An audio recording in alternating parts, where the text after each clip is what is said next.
This is LBC from Global, leading Britain's conversation with Nick Abbot. My dog's been taken.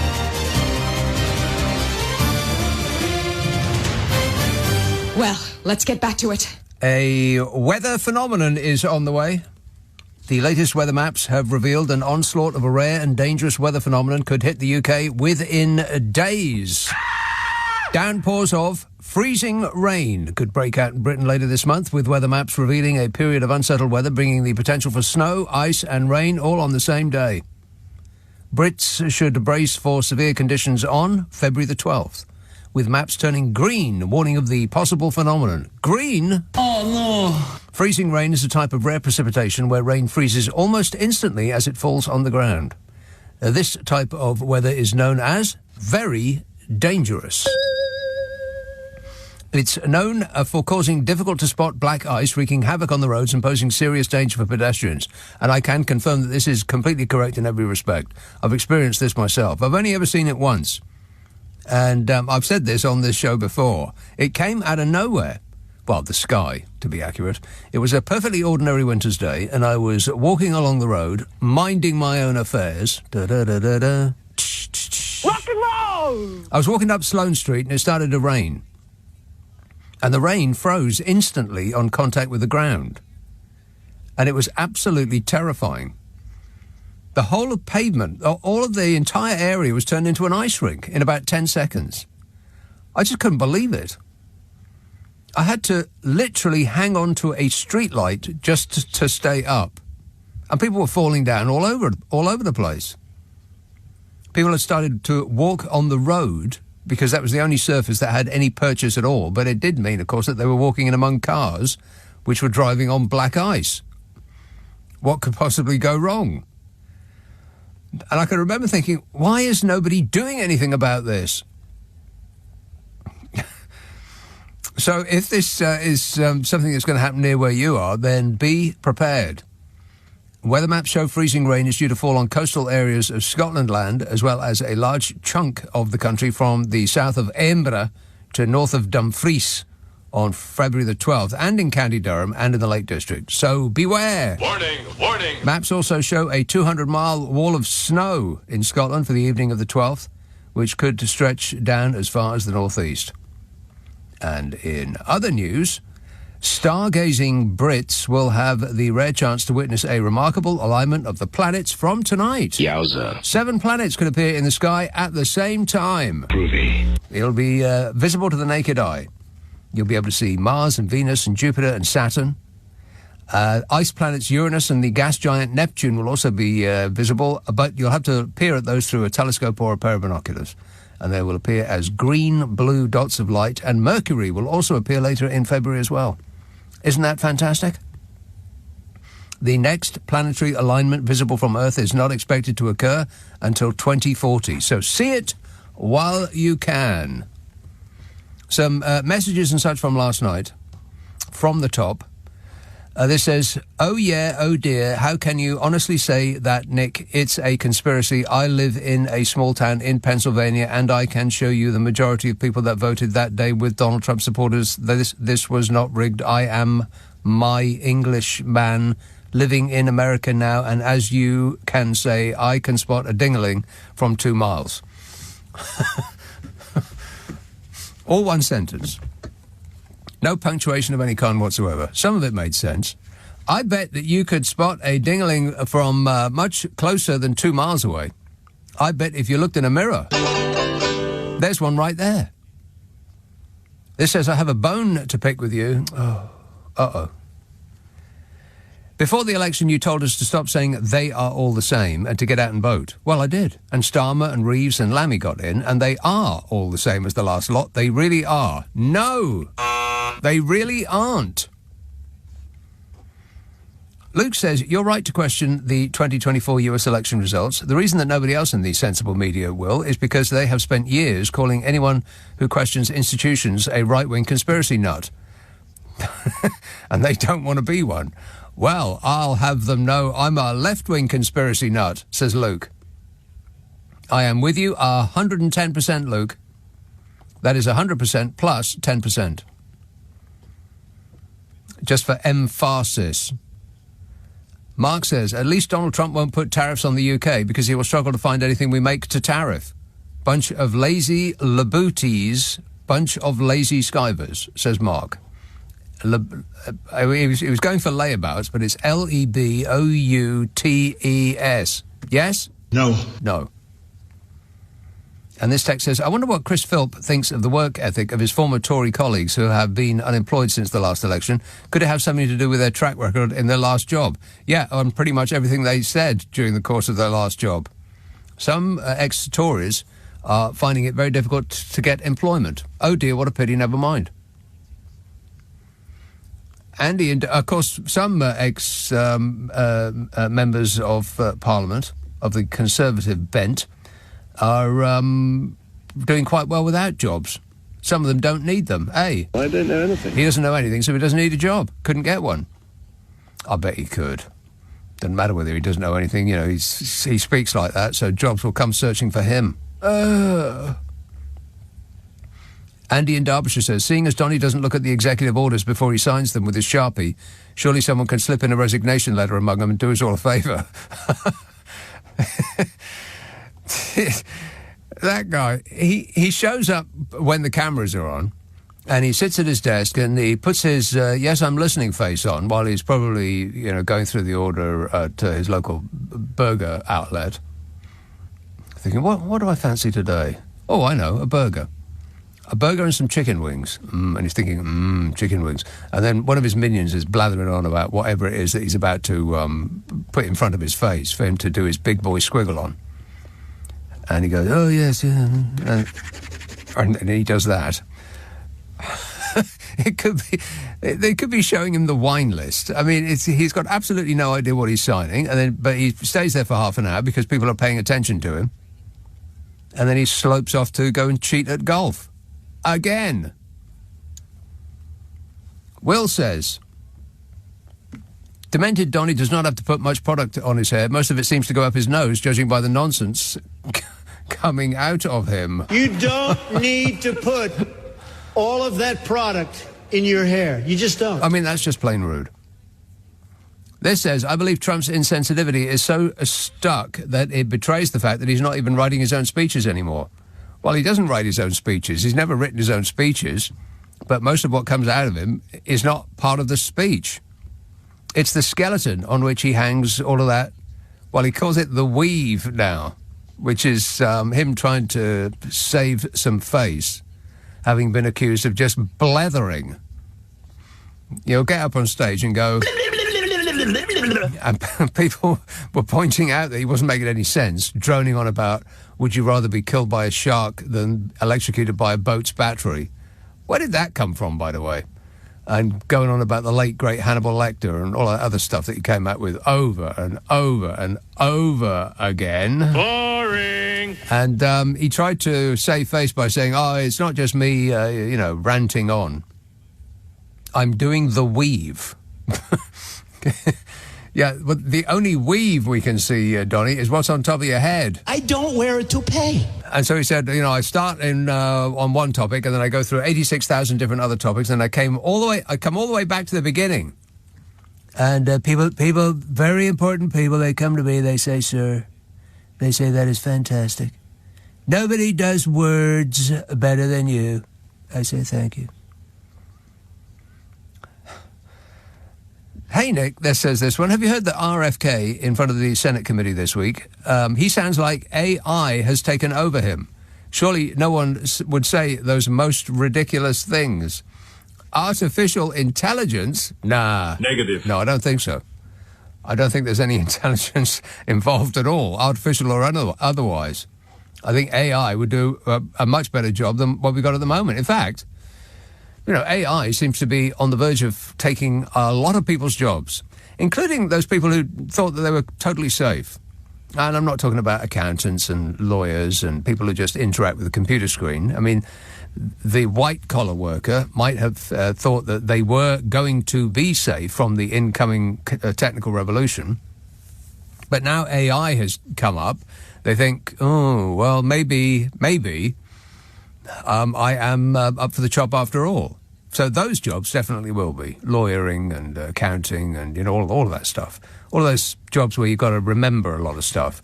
But the people that didn't think that they were going to be taken over by AI are the artists, which might actually be the case.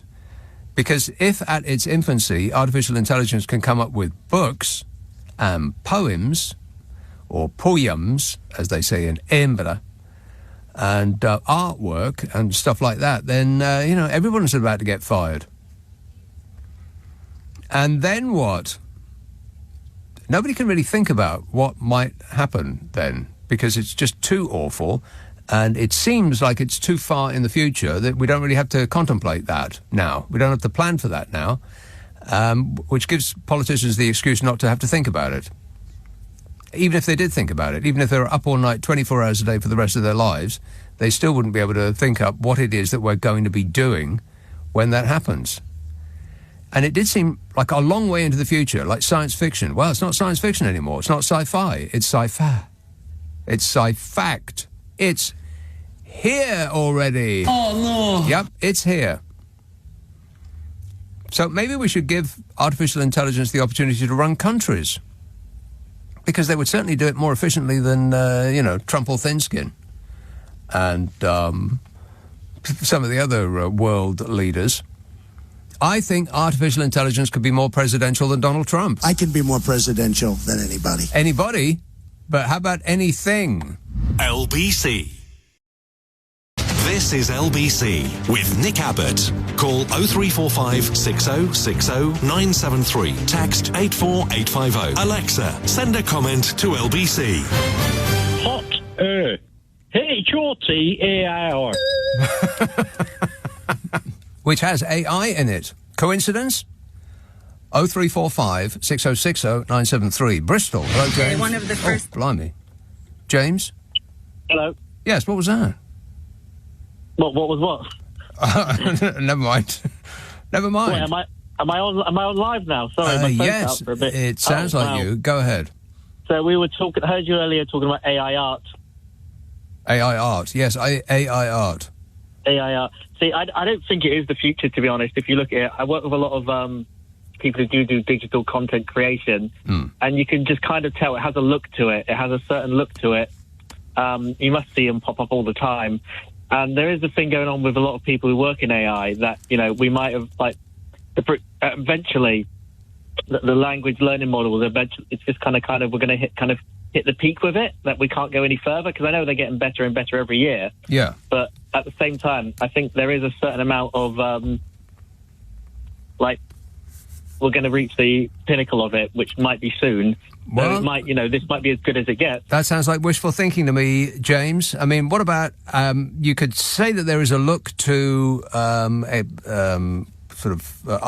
that representative art, portraits and things like that, in much the same way as you can tell if somebody has been digitaled into a film. There's just something not quite right. But that's exactly. We're at the foothills of this now. This is just the start. Give it 6 months and it'll be twice as good, and give it a year and it'll probably be 4 times as good. I mean, I feel like it has come a bit from last year, but it's really not been developing that much in the last few months. I mean, I understand with the... But there is an interesting thing, if you've heard of the Chinese model that just came out. Yeah. So the interesting thing about that is it works on a lot less processes. It needs a lot.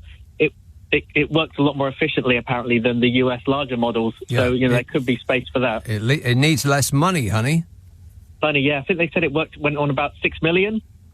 As opposed to 60 billion or whatever it was that Google all of that stuff, yeah. OpenAI have done, yeah. But I would challenge you to tell the difference between a work of, say, abstract expressionism, like like Bridget Riley, for instance. That's a more sort of pop arty, but it's very precise and it's very it's almost as has the human hand taken off it. It almost looks like made by a machine, so you wouldn't be able to tell necessarily what's art, what's human art, what isn't, depending on the kind of art that we're talking about. That is true, yeah. I guess, yeah, there are probably, I mean, if you look at the biggest one on DALL-E at the moment, you can definitely tell when it makes something more abstract. It's just kind of got like a kind of, it just doesn't look right. It's just something about it, something you can't quite put your finger on. Yeah. I think what a lot of people say a problem with AI art is it's very busy. It will try and put as much on the screen as it can. And you can just kind of tell what is AI and what might have been done by a human. Right. Like I said, that does sound like wishful thinking to me, but fingers crossed that it stays that way. All right. Yeah. All Okay. right. Thanks, James. All right. Because if it can do that, then it can do anything, and human beings will become, secondary, will become unnecessary. And I think I've seen that. I've seen that film over and over again. Affirmative. Yeah. And it doesn't end very well for humankind. Correct. This text says, you, of course, know how stupid people are becoming, but did you see that some kids are starting school, not only that can't read, but actually don't know how to use books? I kid you not. Apparently there are children who are tapping pages and not understanding how to turn pages properly. I've seen that. I've seen kids looking at books and tapping the page, expecting it to change. But, I suppose that they'll learn, but it seems a bit young to have them addicted to a screen, to me, like a baby age. A little bit young for me, but, what do I know? Anyway, it concludes, we're doomed, aren't we? Yeah, I think that we probably are, yeah. Hope you're well, sir. He says, Fluff in the forest. Now, I don't know whether that means that he is called Fluff and he is in a forest, or whether he has found Fluff in the forest, which would be much more interesting. What kind of fluff? What colour is it? Where did it come from? Are you experiencing a fluffnado, perhaps? This says, hello, Nick. Reference the airport expansions. I lived in Old Windsor during the time of Concorde, and the sight of that beautiful design every evening reaching for the skies is amazing, or was rather. P.S. More than once in a while I was there, and pieces of metal fell from the sky. I was living within 36 acres, and metal doesn't float. Well, no, most metal doesn't float, which is bizarre because they make boats out of it. But, I remember Concorde going over as well, and it was a magnificent sight. What a noise it made, though.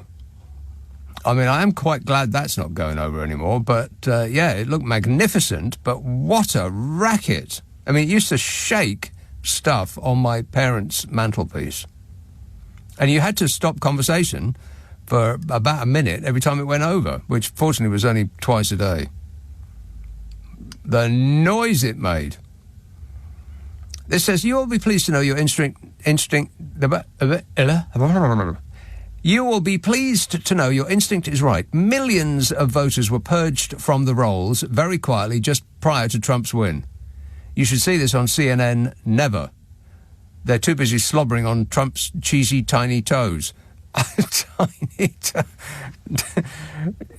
Donald Trump's got tiny fingers and tiny toes. Oh, shut up! I didn't know that.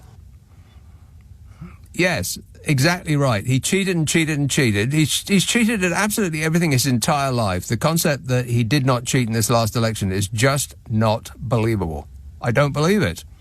But nobody's saying anything about it because the left are too polite. They don't want to make a fuss. The right, on the other hand, would be screaming so loud you'd be able to hear him from the International Space Station. In fact, he probably is screaming loudly every time anybody points out the fact that it was a very, very close election. You ever think it was the 5th or 6th closest vote in the history of the American presidency? And he'll say that, that's because the other side cheated and it's very unfair and, all the rest of that. Every accusation is an admission of guilt. Let's have Maidstone. Hello, Rob. Hello, Nick. How are you this weekend? Good, thanks. Well, I'm feeling a bit upset. Oh, no. Yes, because I've worked out, as I read the newspapers, that the shadow cabinet spaffed £44 billion worth of taxpayers' money up the wall in fraud between 2019 and when they lost the election. Yeah, never mind about that. What about Keir Starmer's glasses? Well, I'm going, if it hadn't been... you needed the glasses to see the small print, to see how much money these idiots who are now in the shadow cabinet, Yeah. because that would have paid for schools, teachers, the benefits bill, the pension. I'm like, and yet it's only in one paper. It's not been picked up by any of the others, and it works out at £20,000 a minute they were giving away to fraud. What I find absolutely extraordinary is that those people responsible for everything that you've just said are still speaking. They barely even took a breath before starting to blame Labour for everything that is wrong with this country after the reins of this country were ripped from their hands. Yeah, well, Mel Strides is our shadow chancellor, and he's responsible for a department that lost $35 billion in fraud. Kemi Badenoch is the leader, and the two departments, she oversaw $800 million in one and $8 billion in the other. And she's got the neck to go and say Labour issue. Yes. Kemi Badenoch, is there anybody on earth that has a higher opinion of themselves, with the exception of Liz Truss? Absolutely. Think about it. No. Maybe Chris Philps? Okay, yeah, I'll give you that one. Chris Philps. Or Mel's, right? Yeah. All right, thanks for the bad news, Rob. Well, they're not coming back for at least a few years. Well, Elon Musk may have other ideas about that. But he's bought America. I think he's got his eye on buying this country as well, as a sort of a bangle, or a charm to put on his bangle. He's already got America on there. Kemi Badenoch, by the way, has refused to publish her tax return and will not say why she has refused to publish her tax return. What? Yeah, she won't say. Every Prime Minister, Chancellor and Leader of the Opposition has published details of their tax affairs since 2017. Both Skier and Uncle Jezza did it when they were in opposition. Meanwhile, the Tory leader's spokesmodel told reporters that she was waiting to see what Rachel Reeves does. And when she was told that Rachel Reeves would publish her tax returns, the spokesmodel for the leader of the opposition, Kemi Badenoch, said Kemi Badenoch has actually no plans to publish her tax returns. Asked why, he said all of her declarations are made in line with the Register of Members' Interests, which sounds very much like our company pays all the relevant taxes in every jurisdiction in which it operates. I've heard that about 1,000 times. Usually by companies that don't pay all the relevant taxes in every jurisdiction in which they operate, because they've got an army of lawyers and accountants to make sure that they don't. And they said all of the declarations are made in line with the Register of Members' Interests. Thing about that is the Register of Members' Interests got nothing to do with their tax returns. Asked why she was breaking with the tradition of opposition leaders engaging in this transparency, the spokesman did not respond. In other words, they weren't transparent. Earlier, the spokesman suggested that opposition leaders only published tax details shortly before an election, which is not true. Liar! And, I can barely bring myself to mention his name, but Reform UK leader also refused to publish his tax return for the last year, saying, I was not Reform leader in that tax year, I was a civilian. Asked if he would do so next year, he said, I'll think about it, but I doubt it. He said, do they want my inside leg measurements? No! No one wants to touch you in the trouser area. Disgusting. Just publish your taxes if you want us to trust you. Unless there's something that both you and Badenoch need to keep secret, in which case we will draw our own conclusions. Ed in Ireland says, Nick, every day I have to help my children with their homework by giving them various words to spell. When they successfully navigate from first letter to last, an internal bell goes off in my head, even for words in the Irish language. Have you any idea whose fault that might be, eh, Nick? Yeah, me. That's right. Well, get a bell. That'll make, a spelling time fun. By which I mean... Boring! Yeah, a little bit boring. I think that quite soon we're not really going to be insisting on spelling. I mean, the Daily Mail doesn't insist on correct spelling. in the headlines of their stories they get words wrong. So if that august institution isn't bothered anymore, then I don't think anybody is going to be. Certainly not in the generation that's coming up, because they don't write words anymore. They communicate by sending each other little cartoon characters. Thumbs up. Double thumbs up. Later. That sort of thing. L8R. Mark says, Nick, eggs are £2.10. 6 of them. 6 eggs are £2.10. In socialist lefty Scotland. Don't read this message out, or else people will be arriving on the Clyde in small boats from the USA. That's right. Yeah, eggs are through the roof in America. And it is all Joe Biden's fault. And will continue to be Joe Biden's fault until the prices start to go down, and then it will be Donald Trump's doing. Doing? Nick Abbot on LBC. Call 0345 6060 973. He thinks he looks good in a bathing suit. He doesn't. This text says, Nick, I hate the fact that a Labour leader has got to kiss Trump's backside, but it's happening right in front of our faces. It is awful, he says. Yeah, it is awful. It really is. I mean, it's embarrassing to this nation. The leaders of other countries are standing up to him. I mean, I guess he picked a fight with them first, and so, the leaders of Canada and Mexico and so on, they're standing up to him. But we are crawling across the carpet, just begging for him not to hit us.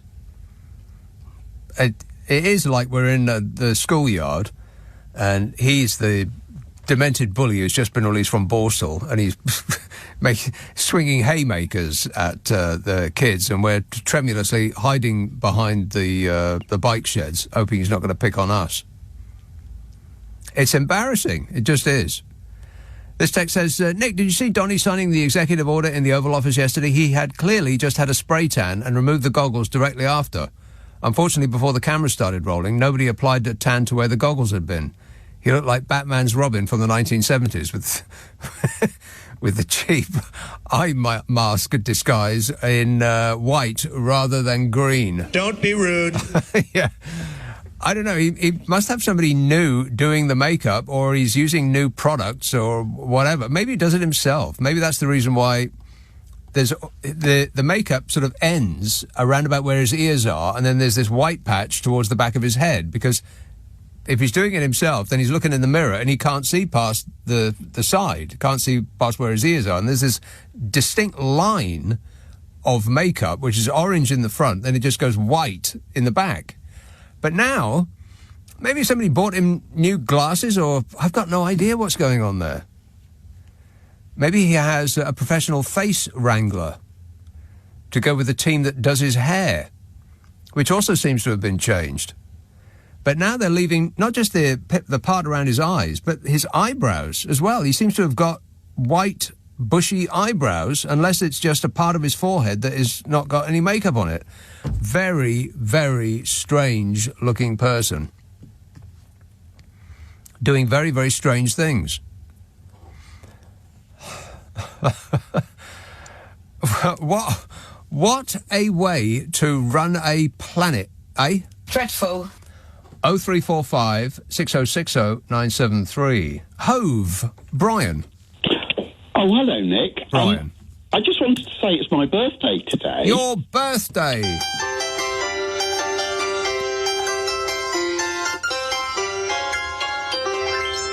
What did you get?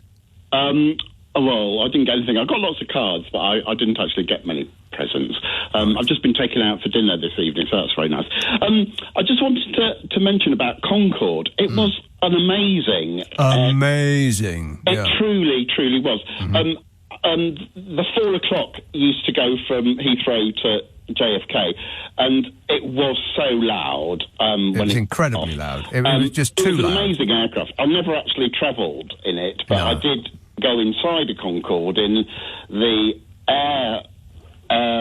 aeroplane museum in Seattle. Oh, yeah. And, I went it's inside, tiny in and there, it was isn't so it? tiny. Yeah, it's very small, yeah. Did you ever go on it? No, but I've seen pictures of the inside, and it looks absolutely microscopic. Yeah. Well, I went with a woman who said that she'd worked on it, and she was explaining how they did the service inside, and the ovens and everything were really tiny, and we went inside the cockpit, and it just looked so primitive. It looked... Yeah. It had lots of rocker switches, and you go, oh, my God, that's 1950s technology. Yes. And you think, how the hell did this aircraft go supersonic? Well, what's amazing to me is, how long has that been out of action? I mean, when did they stop doing it? 1980s? Oh, God. Well, it was after the French air yes, crash, that's right. So it must be at least 30 years, and as everything else has progressed, air travel has got slower. Yeah. Well, this is ever so weird, but the other day I was looking online on something, and I actually saw that there's an American company that has just designed a new supersonic aircraft. Oh, I see this story come out about every 6 months. There's always somebody coming up with one of those, and we're still waiting. Well, we know who might get involved in it, don't we? Well, as long as it's not Boeing. Yeah. Well, well, exactly. Yes, another thing. I would like to recommend that anybody that goes to an anti-fascist rally plays the Benny Hill theme over loudspeakers. Right, that is very good advice. Yeah. Because I think we need to advise people in America to play that theme, because we need to make fun of those dreadful, dreadful people. Well, there's a certain type of person that hates to be made fun of, and I think that type of person should be made fun of a lot. Oh, shut up! Talking about you, Donny. I'm thinking that he should perhaps bring out a range of orange cosmetics for men. I think he already has. I think he's beaten you to it. I know that he has the great smell of Trump, which is... don't say that. Oh, God, that sounds awful. No, he's got a Trump cologne, and it's called Fight, Fight, Fight. Oh, for heaven's sake. Exactly. Yeah, for heaven's sake. Doesn't that man need to grow up? Well, I think it's a little bit late for that. I mean, he's about 130 years old. If he was going to grow up, I think it would have happened already. Well, we all know Melania does not like him. She doesn't like to be anywhere near him.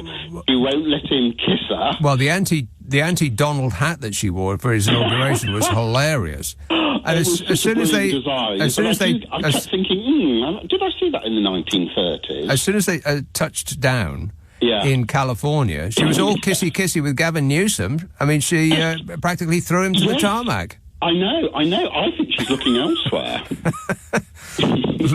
Anyway, thank you very much. I just wanted to hear you play my little jingle. I'm really happy, and HAPPY. All right. Thanks a lot, Brian. Cheers, mate. Happy birthday. Your husband can't get anywhere near you wearing that hat, Melania. I don't care. She's not that bothered. Didn't wear that hat when she was greeting Gavin Newsom, though. Noticed that. Paul in Brentford says, Nick, have a look at what Trump said about Spain and the 100% tariffs, as they are part of the BRICS group of countries. Yeah.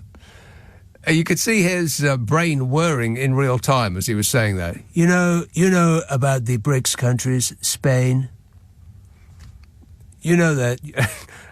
And from the reaction of the people off camera, we couldn't see their reaction, but from their reaction, he obviously thought, oh, I've just said something that's stupid.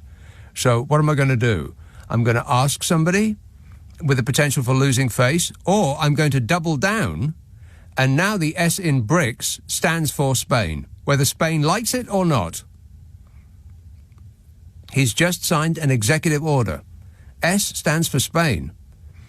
Sorry about that, South Africa, but you're out. This is who is the world's most powerful man. I mean, I think that the human race has turned a wrong corner somewhere. Perhaps we could reverse and think it out again. Has anybody got a map?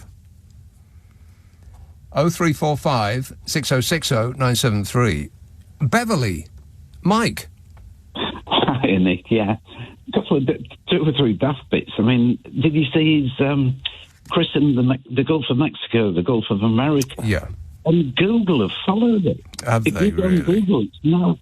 I mean, this is amazing, but you were saying about us prostrating ourselves in front of Trump. Yeah, I'm going to have to check on that. One moment, please. So you're telling me that Google Maps now calls it the Gulf of America. Yep. Is that what you're telling me? All right. Now I have to zoom out of England and go down to the United... No, it says Gulf of Mexico. Oh, someone had something on the internet saying, look what they've done now.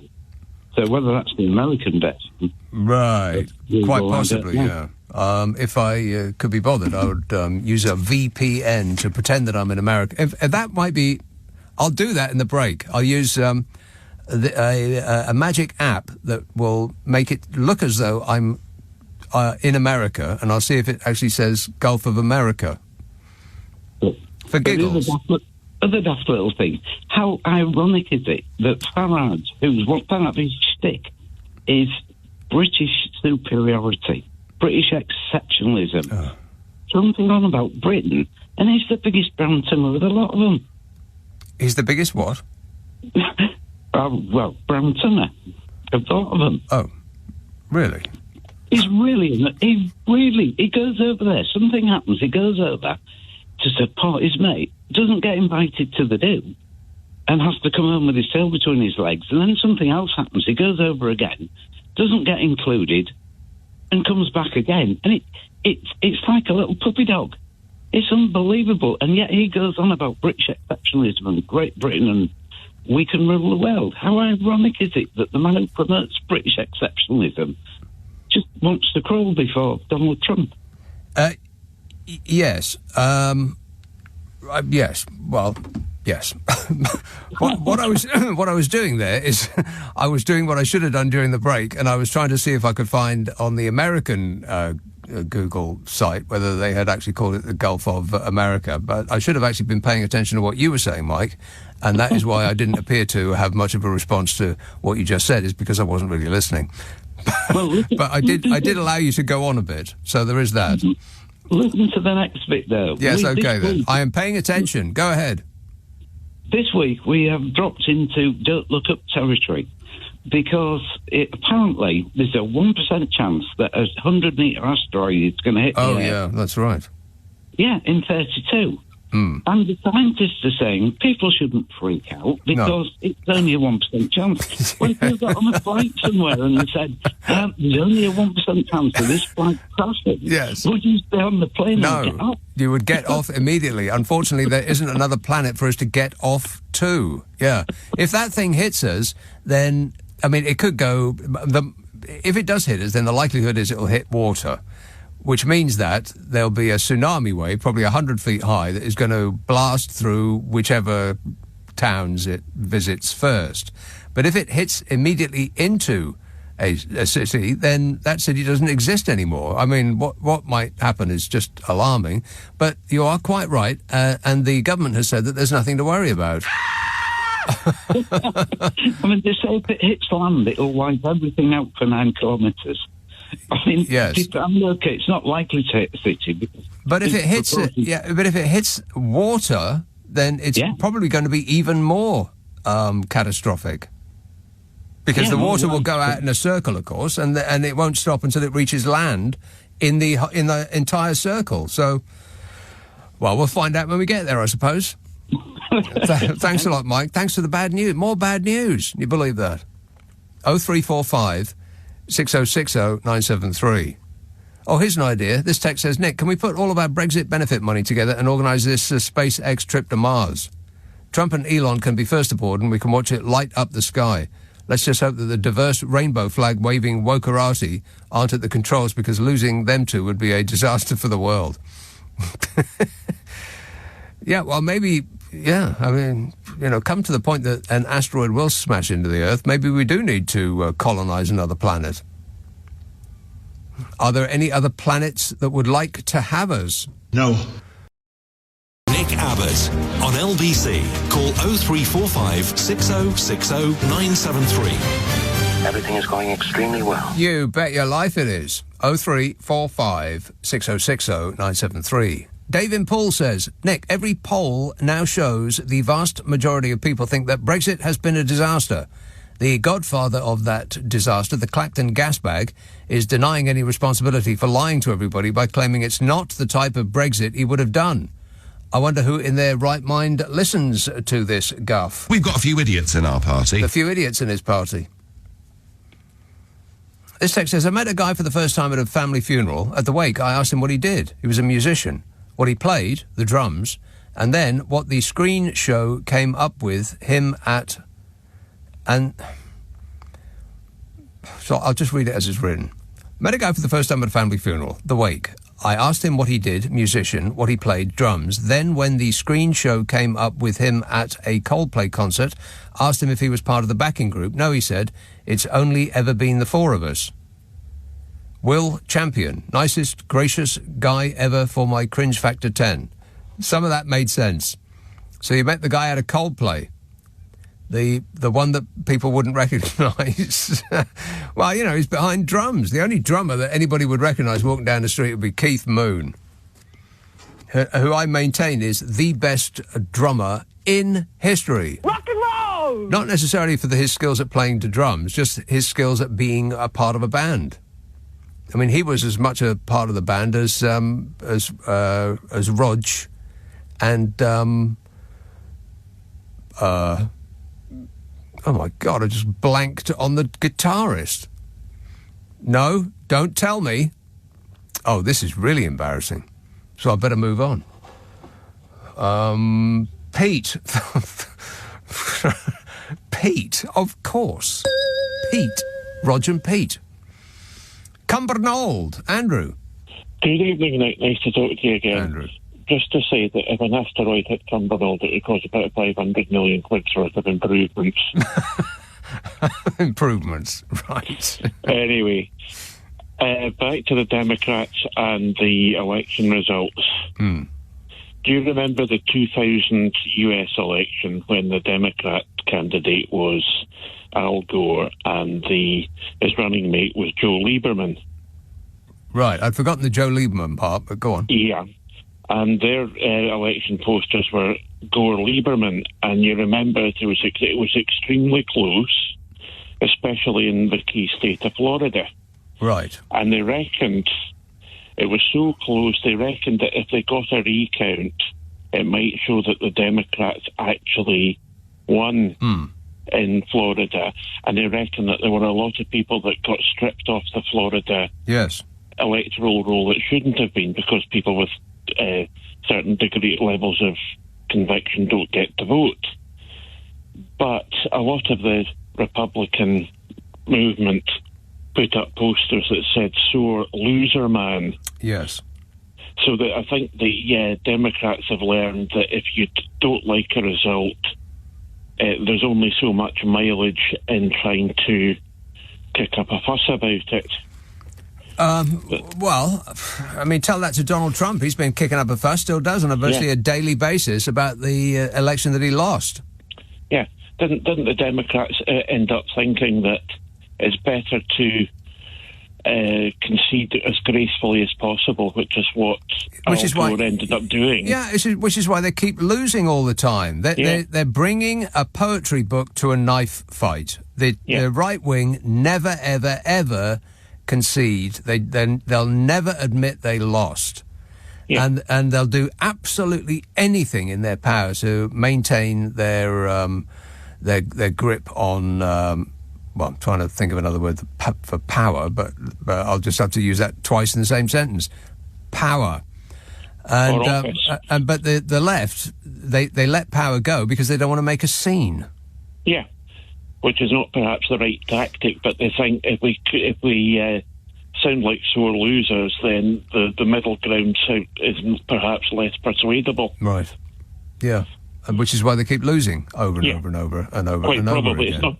It's not necessarily the right tactic, but it's maybe the tactic they settle on to say we would rather be gracious in defeat rather than be screaming memes. Yeah, which is why they keep losing. Yeah.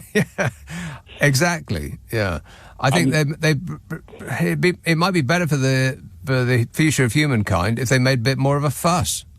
Correct. Sorry to hear about Cumbernauld, though. If you've never been, you're not missing much. All right, okay, I'll strike it off my list. Thanks a lot, Andrew. Good man. Ta-da. 0345 6060 973. This text says, what would you do if Trump knocked on your door asking you to use your loo? I'd ask, what's in it for me? If you start saying, don't you know who I am, I'd just laugh and say, hey, I've embraced capitalism well and truly, and I'm not the one desperate for my loo. That's right, that's capitalism, that is. Talking about the money, honey. What can you do for me? And Patrick in New York says, I've been a big Genesis fan ever since the release of their 1980 album, Duke. Before that, I didn't really understand any of their work. Too artsy and too intellectual. It was on Duke where Phil Collins' presence became more apparent. I think Invisible Touch was the group's undisputed masterpiece. No, Duke was the undisputed masterpiece. It's an epic meditation on intangibility, he says. Yowza. I have no idea what that means.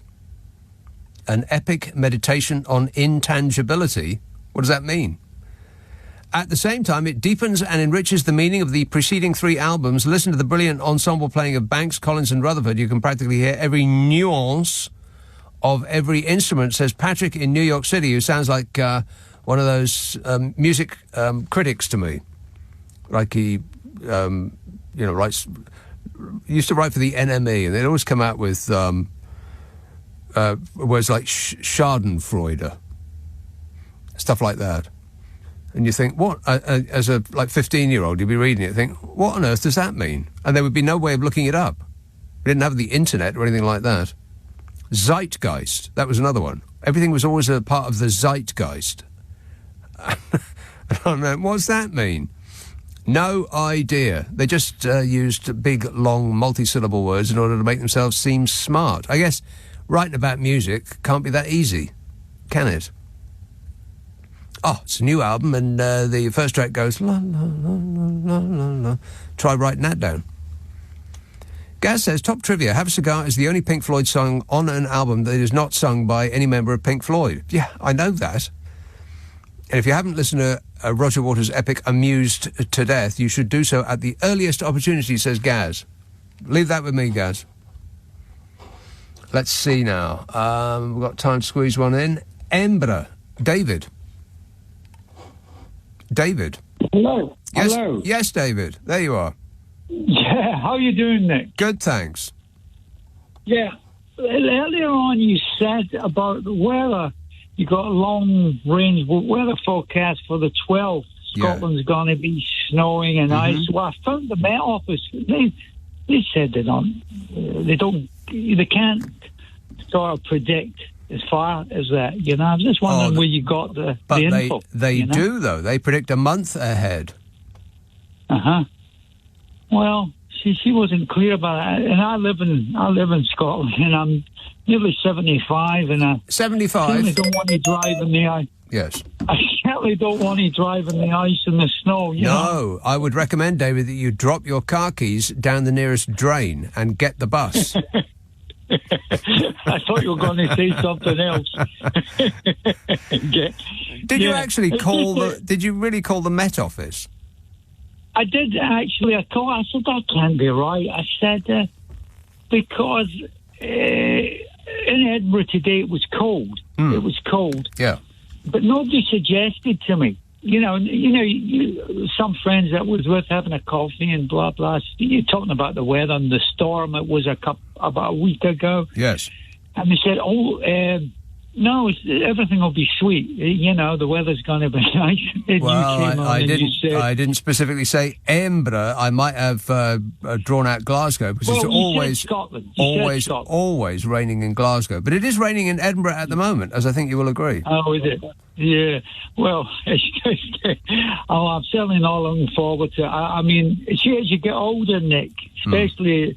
I'll be 75 next month, and I hate the cold. It's an enemy to me. Well, what are you doing living in Edinburgh, David? It's always blooming cold in Edinburgh.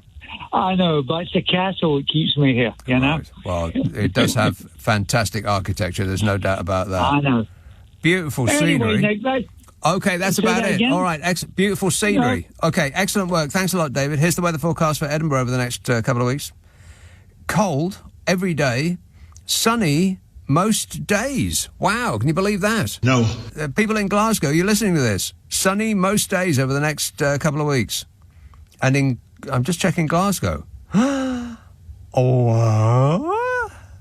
sunny most days in Glasgow for the next couple of weeks. Blimey, it's a miracle. Stephen Hull says, don't forget maple syrup. How will the Yanks cope without it on their bacon if Canadian tariffs kick in? I worry for them, says Stephen Hull. On their bacon?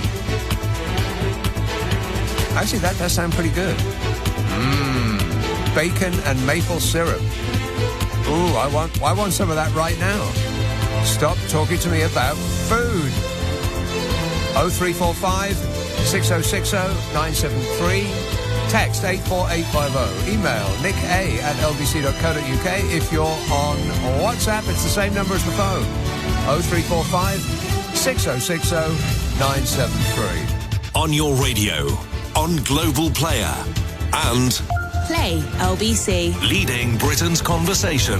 This is LBC.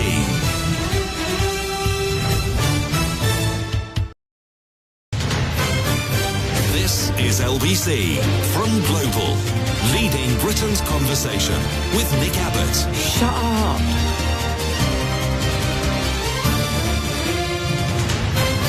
Oh, hello there. Very nice to meet you. Lou texts, you say that if still in the EU, the UK could stand up better to the bully Trump to oppose tariffs that you believe would harm us, which is understandable. But, turning it around, if you are seeking to argue from a moral and ethical standpoint, why are our interests more important than those of the USA and the American people? Why should we benefit at their expense? Says Lou. Presupposing that tariffs benefit people. Precisely who are they going to benefit? They're about to make everything more expensive for Americans.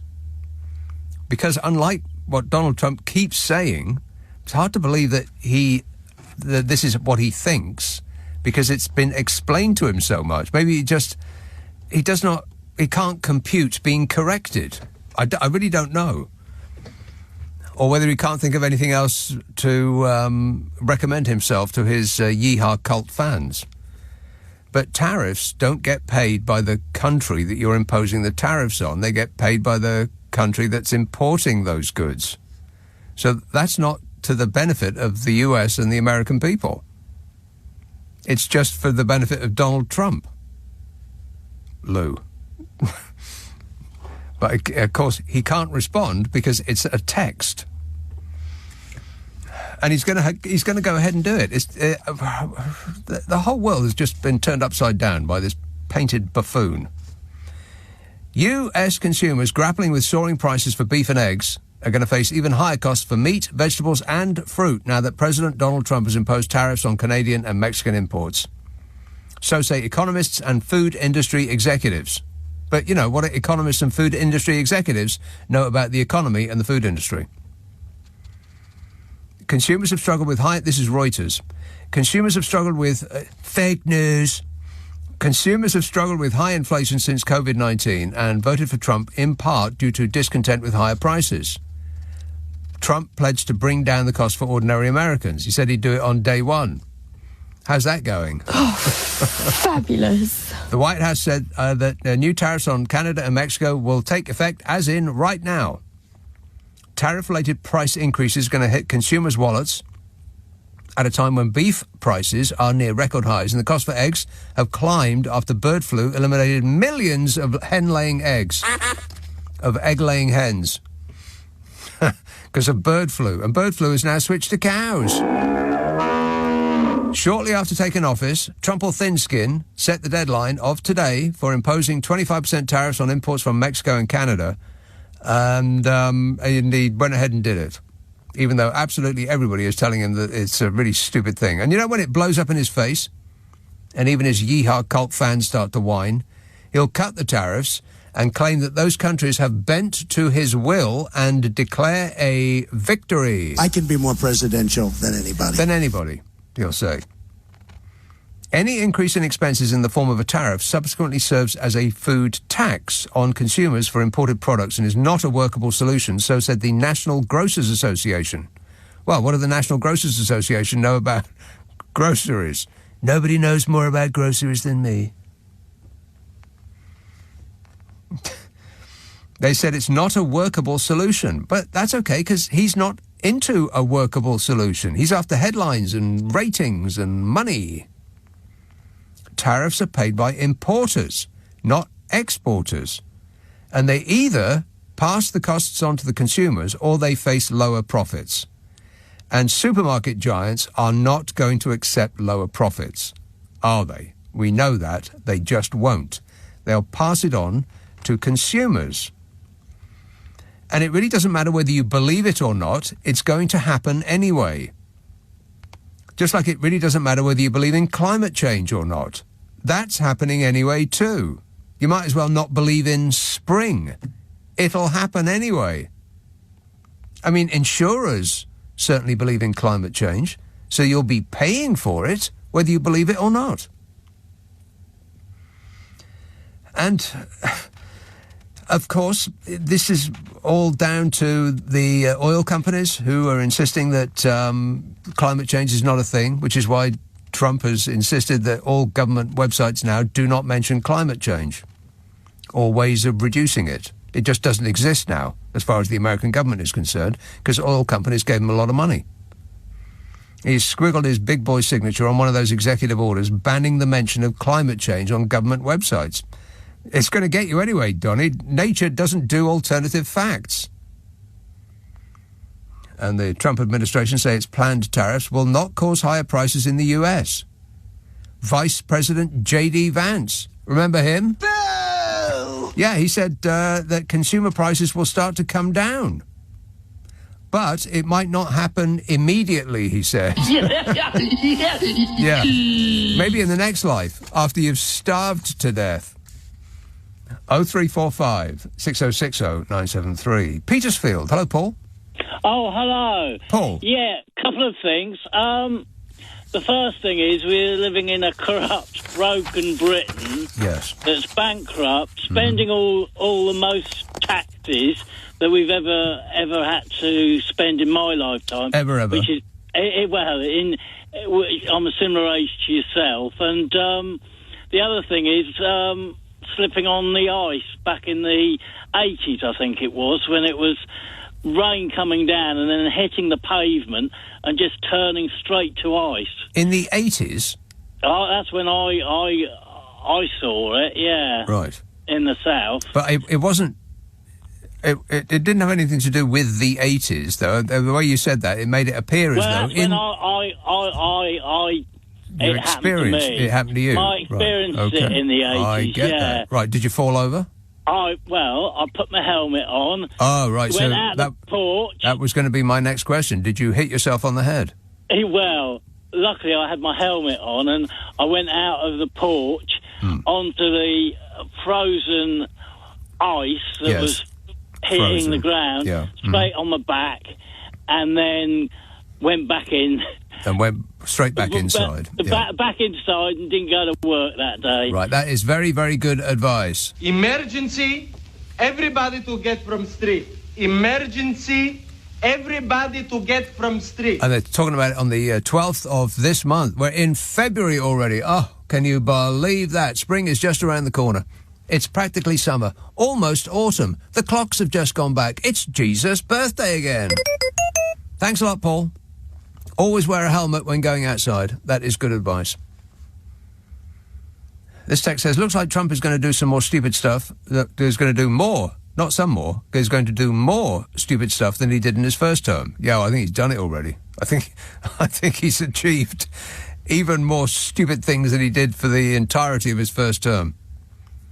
He says, I know it's harsh on the Americans, but from this side of the pond, me and my daily popcorn have a good chuckle on a daily basis. Me and my daily popcorn have a good chuckle on a daily basis. He and his cronies do stupid and ignorant so funny that I have to chide myself. He chides himself. Disgusting. Whoa, what other people can see. He says, Trump and company want to deport all undocumented people, of which so many have lived in the US for decades, paying taxes and mortgages, etc. The US will lose a lot of revenue should he carry on how he started. I just wonder when it's going to blow up in his face, because you can't shake a country up this much without negative consequences. I mean, we may have already seen a couple as it is.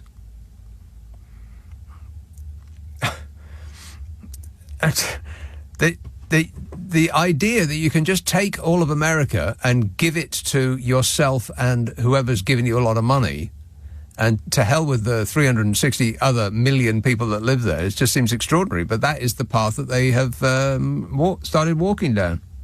Running, more like. Helen in Barnet says, I would like to say that it would be okay to join a trading bloc, providing that the aforementioned did not interfere with our politics and lawmaking. Says Helen in Barnet. It doesn't... Oh. What she means is that she doesn't want to join the European Union because they make our laws, and she doesn't want to give up our precious sovereignty, which, if I were talking to her in person, she would not be able to quantify, other than it's a feeling. But the feeling is that we now do not set any of the rules that the EU do on trade, but we have to obey all of them, because otherwise we wouldn't be able to trade with them. So we used to be at the table setting the rules, and now we're just taking the rules, which doesn't seem like taking back control to me. It seems like giving it up. But, you know, what do I know? Swindon. Hello, David. Hello there. Hello there. First-time caller. Yeah, Yes. how you doing? Good, thanks. Yeah, first-time caller, first-time listener. Oh, yes. Because I'm thinking, what is all this about? What is all this about? I don't like it, you were thinking. I love it. Oh, so I'm thinking, what am I going to talk about? I'm going to talk about one thing first, and then a couple of little Trump things at the end. The first thing is, there's a new documentary that's been produced. It's to do about Brian Walden interviewing Margaret Thatcher. Oh, yeah. And you've got Steve Coogan playing. Oh, yes. Brian Walden. Right. I don't know if you've seen it advertised. I've seen it advertised, yes. It's, well... Hello?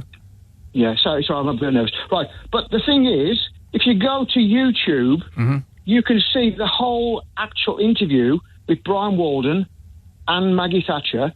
It lasts 45 minutes on YouTube. Yeah. But they made a film about it. It's a complete waste of time. Right, and I don't... I mean, it literally is... Yes, I understand what you're saying, but I don't wish to spend any time in the company of Margaret Thatcher. No, but he demolishes her. He demolishes her. All right, well, maybe I'll give it a look then. Yeah, it's really good. Okay, that's just the first thing. But the second thing is a couple of little Trump things, his anecdotes, etc., that really amused me. The first, and you may know these, the first one is on when he's visiting a military base and he's talking about stealth bombers. You know this one? No. And he's got the usual, he's usually at the front, and all the experts are behind him as usual. And I know about stealth bombers, he's saying, and they're invisible. You can't see them. They can be. You can look at this again. They actually fly next to you, and he's looking around at the people, and they're all like cringing. He said they're right next to you, and you can't see them. They're wonderful. These F-36, whatever it is. And if they were cringing on camera, every single one of those persons will have been freshly fired. Yeah. But you're right. So he said about them actually being invisible. They're right next to you. You can't see them. Yeah. Now, the other thing is, when he was visiting a nuclear facility, he's on about how much he knows about, nuclear reactors. And nobody like knows this. more about nuclear reactors than Donald Trump. But do you know why he knows more about them? Because his granddad was the world's you are so bright. world's smartest person, and that's where he gets his intelligence from. Yeah. No, not only he works at Massachusetts Institute of Technology, and Trump said he was the longest-serving professor that ever worked there, and he wasn't. No, but this is the funny bit. This is the real funny bit. Trump said he used to sit down. I can't remember his name now, but anyway, he used to sit down with his uncle, and they used to have long discussions about nuclear reactors. Yeah, sure. I learned, and I'm thinking, I bet he's thinking, bloody hell, bugger off, you little sod, Right, or words to that effect. Yes. Trust me, I'm like a smart person. Thanks a lot, David. 0345 6060 973. Matty in Newmarket says, we're all going to have different ideas on how to handle Trump and his chumps. But in the end, it won't matter. They'll all end up hating each other, and Trump will certainly metorthorici hang himself. METORTHORICY. That does not get a ding, because there ain't no such word. What would he be going for? They will all end up hating each other, and Trump will certainly Metor Thorisi hang himself? No idea. We can at least enjoy watching it from the other side of the Atlantic, says Matty. Well, we might be able to if what happens on the other side of the Atlantic does not also have consequences on this side of the Atlantic. You know, I mean, we do, as an individual country, there's nowhere we do more trade with. I mean, of course, we do most of our trade with the big trading bloc that's right next door, but just as a single standalone country, it's our biggest trading partner, America. And so if America is being run by a big whiny baby with a machine gun, we're in trouble too. This is LBC. Leading Britain's conversation. Nick Abbott. Alexa, send a comment to LBC.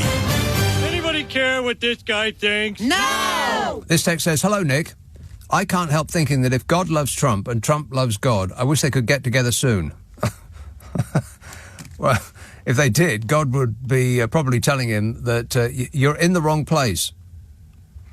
That elevator over there will take you down. Tina in Ebervale says, hi, Nick, I know how much you love potatoes, but did you know that spuds contain nicotine? So do tomatoes and many other fruit and vegetables. Maybe that's why you're a spud addict. Do they? They contain nicotine, potatoes? Because I've always had a theory that not all potato, not mash, for instance, but a certain type of potato has addictive properties. I am talking, of course, about chips. Roast potatoes also are in this category because you just can't resist them, can you? I mean, if you say, what's for dinner? What's for dinner, Mummy? And she says, sausages and mashed potatoes. You think, oh. But if she said sausages and chips, you go, ooh. There's just something a little bit spangly on the brain about a potato that has been covered in fat and then roasted in the oven. I don't know what it is, but I think there's drugs in chips. Let's have a call in York. Hello, Jan. Hello, Nick. Jan, how are you tonight? I'm great, mate. Very good. I've got some good news. Well, do you want to know what it is? No. Right. Don't keep us hanging on the telephone like Blondie. Go ahead. They found a new colony of red squirrels in the Yorkshire Dales. Red squirrels? Yeah. Really? Yeah. That's good, isn't it? It was very good. I thought that the grey squirrels were bullying them to the point that we didn't have them anymore. Well, they've just found this new colony, they call it. They found 4 of them. So they're hoping they'll, carry on. Well, yes, absolutely. I think that we should give them a bit of help by getting rid of all of the grey squirrels. I think that we are... Huh? No. You're as bad as your glamorous assistant. He said that. Well, I think he's got a point. No, you can't kill them because it's our fault they're here. Isn't it? Well, I don't know. Is it? Yeah. Well, how about not killing them? Maybe handing out little squirrel condoms or something. Well, I think they are actually trying to find a contraceptive, aren't they? Are they? What, squirrels or humans? The humans are trying to find a contraceptive for the squirrels. For squirrels, right. Have you not heard about it? No, I have not, no, but that does make sense, yeah. It's true, yeah. See, I think that would be a good idea. I mean, let's bring back the things that are native to here and thereby rebalance our own nature systems. And I think that there's other things that are invasive species that we could also get rid of at the same time. And I am, of course, talking about those luminous green squawking parrot things. What do you call them? Parakeets, is it? Parakeets, yeah, those things. I hate those things. The noise they make. That's our fault as well. Yes, exactly. I think the preponderance of foxes in urban areas is also our fault because we stupid humans just leave food all over the place. God, I went to right, okay, I was going to say it was somewhere else, but I went to my gym, and outside my gym, I looked at the pavement, and I thought, oh, that's quite white. But it wasn't white. It was so completely covered in chewing gum that it had taken on a white hue. There's more white now than there is grey concrete. Because I guess people, on entering a gym, they just spit their gum out on the floor. What is wrong with people? I know. Humans, awful, aren't they? Yeah, I've met humans and I'm not keen. I know you're not. Can I just say something about the Gulf of Mexico? Yes. Which I read about the other day. Apparently, on Google Maps, it will only be called Gulf of America in America. In America, yeah. Elsewhere, it will still be the Gulf of Mexico. Right. Isn't it stupid, though? Yes, that is particularly stupid, and it's the billionaires that run Google are just bowing and scraping to the screaming Mimi in order to make more money. I mean, there's just absolutely no morals among any of them, and we thought that perhaps there was. But, I suppose that most of the tech nerds are people that were bullied in school and then are spending the rest of their life trying to get back at the people that were bullying them. And, Facebook started as a rate the hot girls on campus site, for instance. Terrible, isn't it? By a guy that looks like that, who would presumably have no chance of getting anywhere near any of them. I know. I saw him at this, the inauguration, and oh dear. Yeah, oh dear is right. Very good looking, isn't he?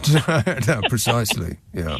And apparently the Mexican president, he's written to Google asking them to reconsider changing the name. Well, do you think he'll get anywhere with that? No. I don't. No, because he hasn't got as much money as Donald Trump can extract out of America to give to them.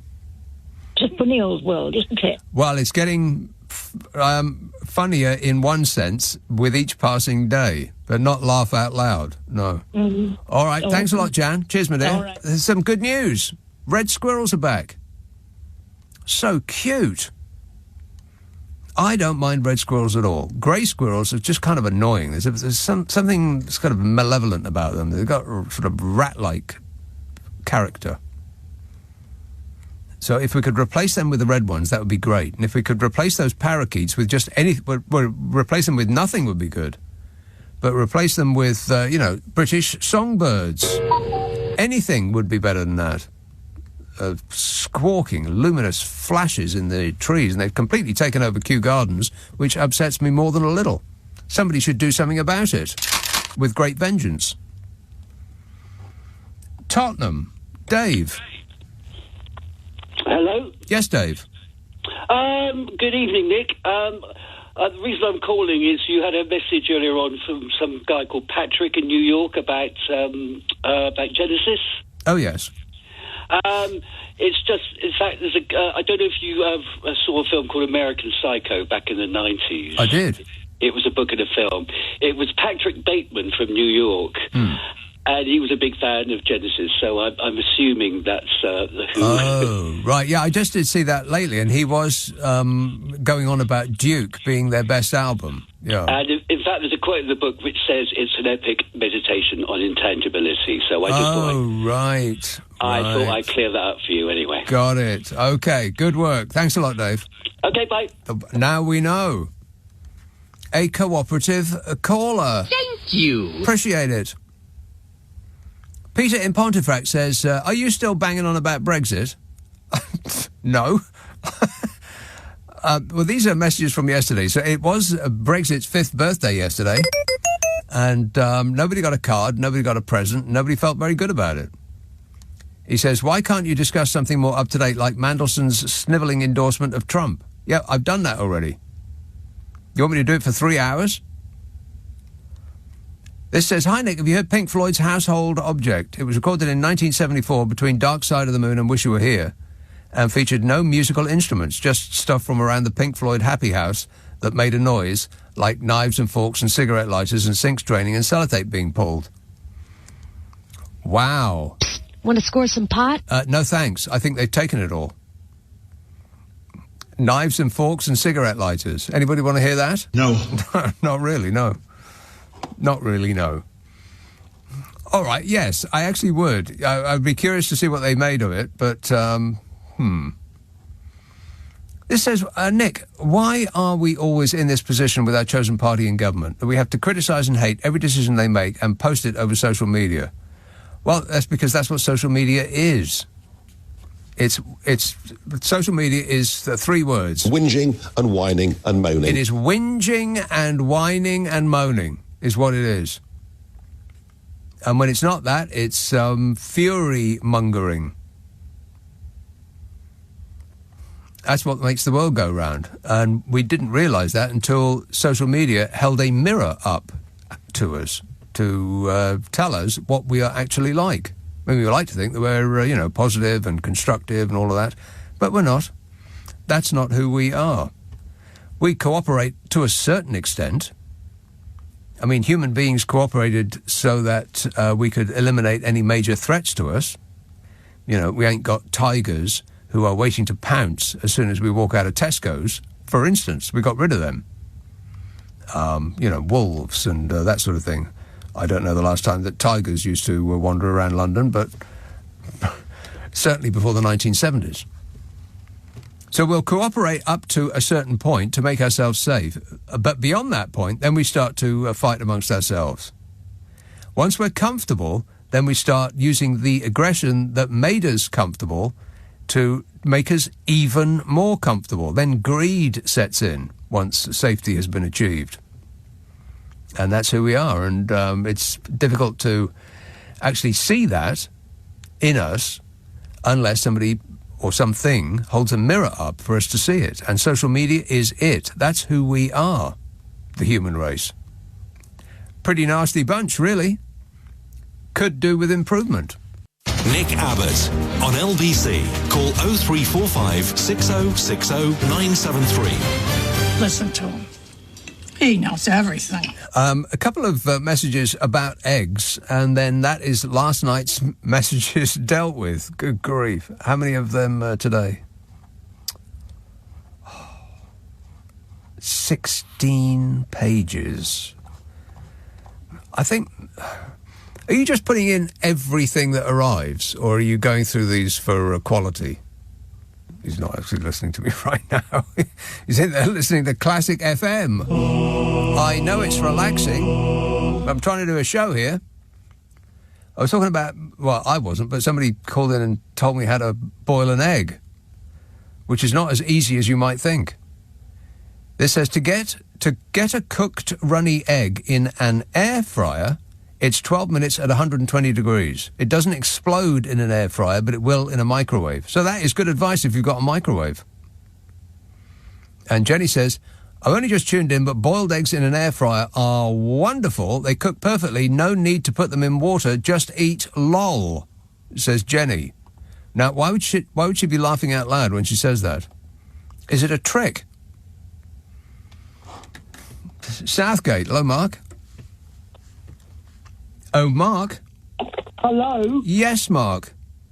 I phoned to correct you on a mistake you made regarding the Mexican president. A mistake? On this show? I don't think so. You made the assumption that he, the Mexican president, whereas if you follow the Mexican election... Yes, big mistake. Of 2024, sexist. You would have noted that Claudia Sheinbaum was elected last year. Yes. Former mayor of Mexico City. Right.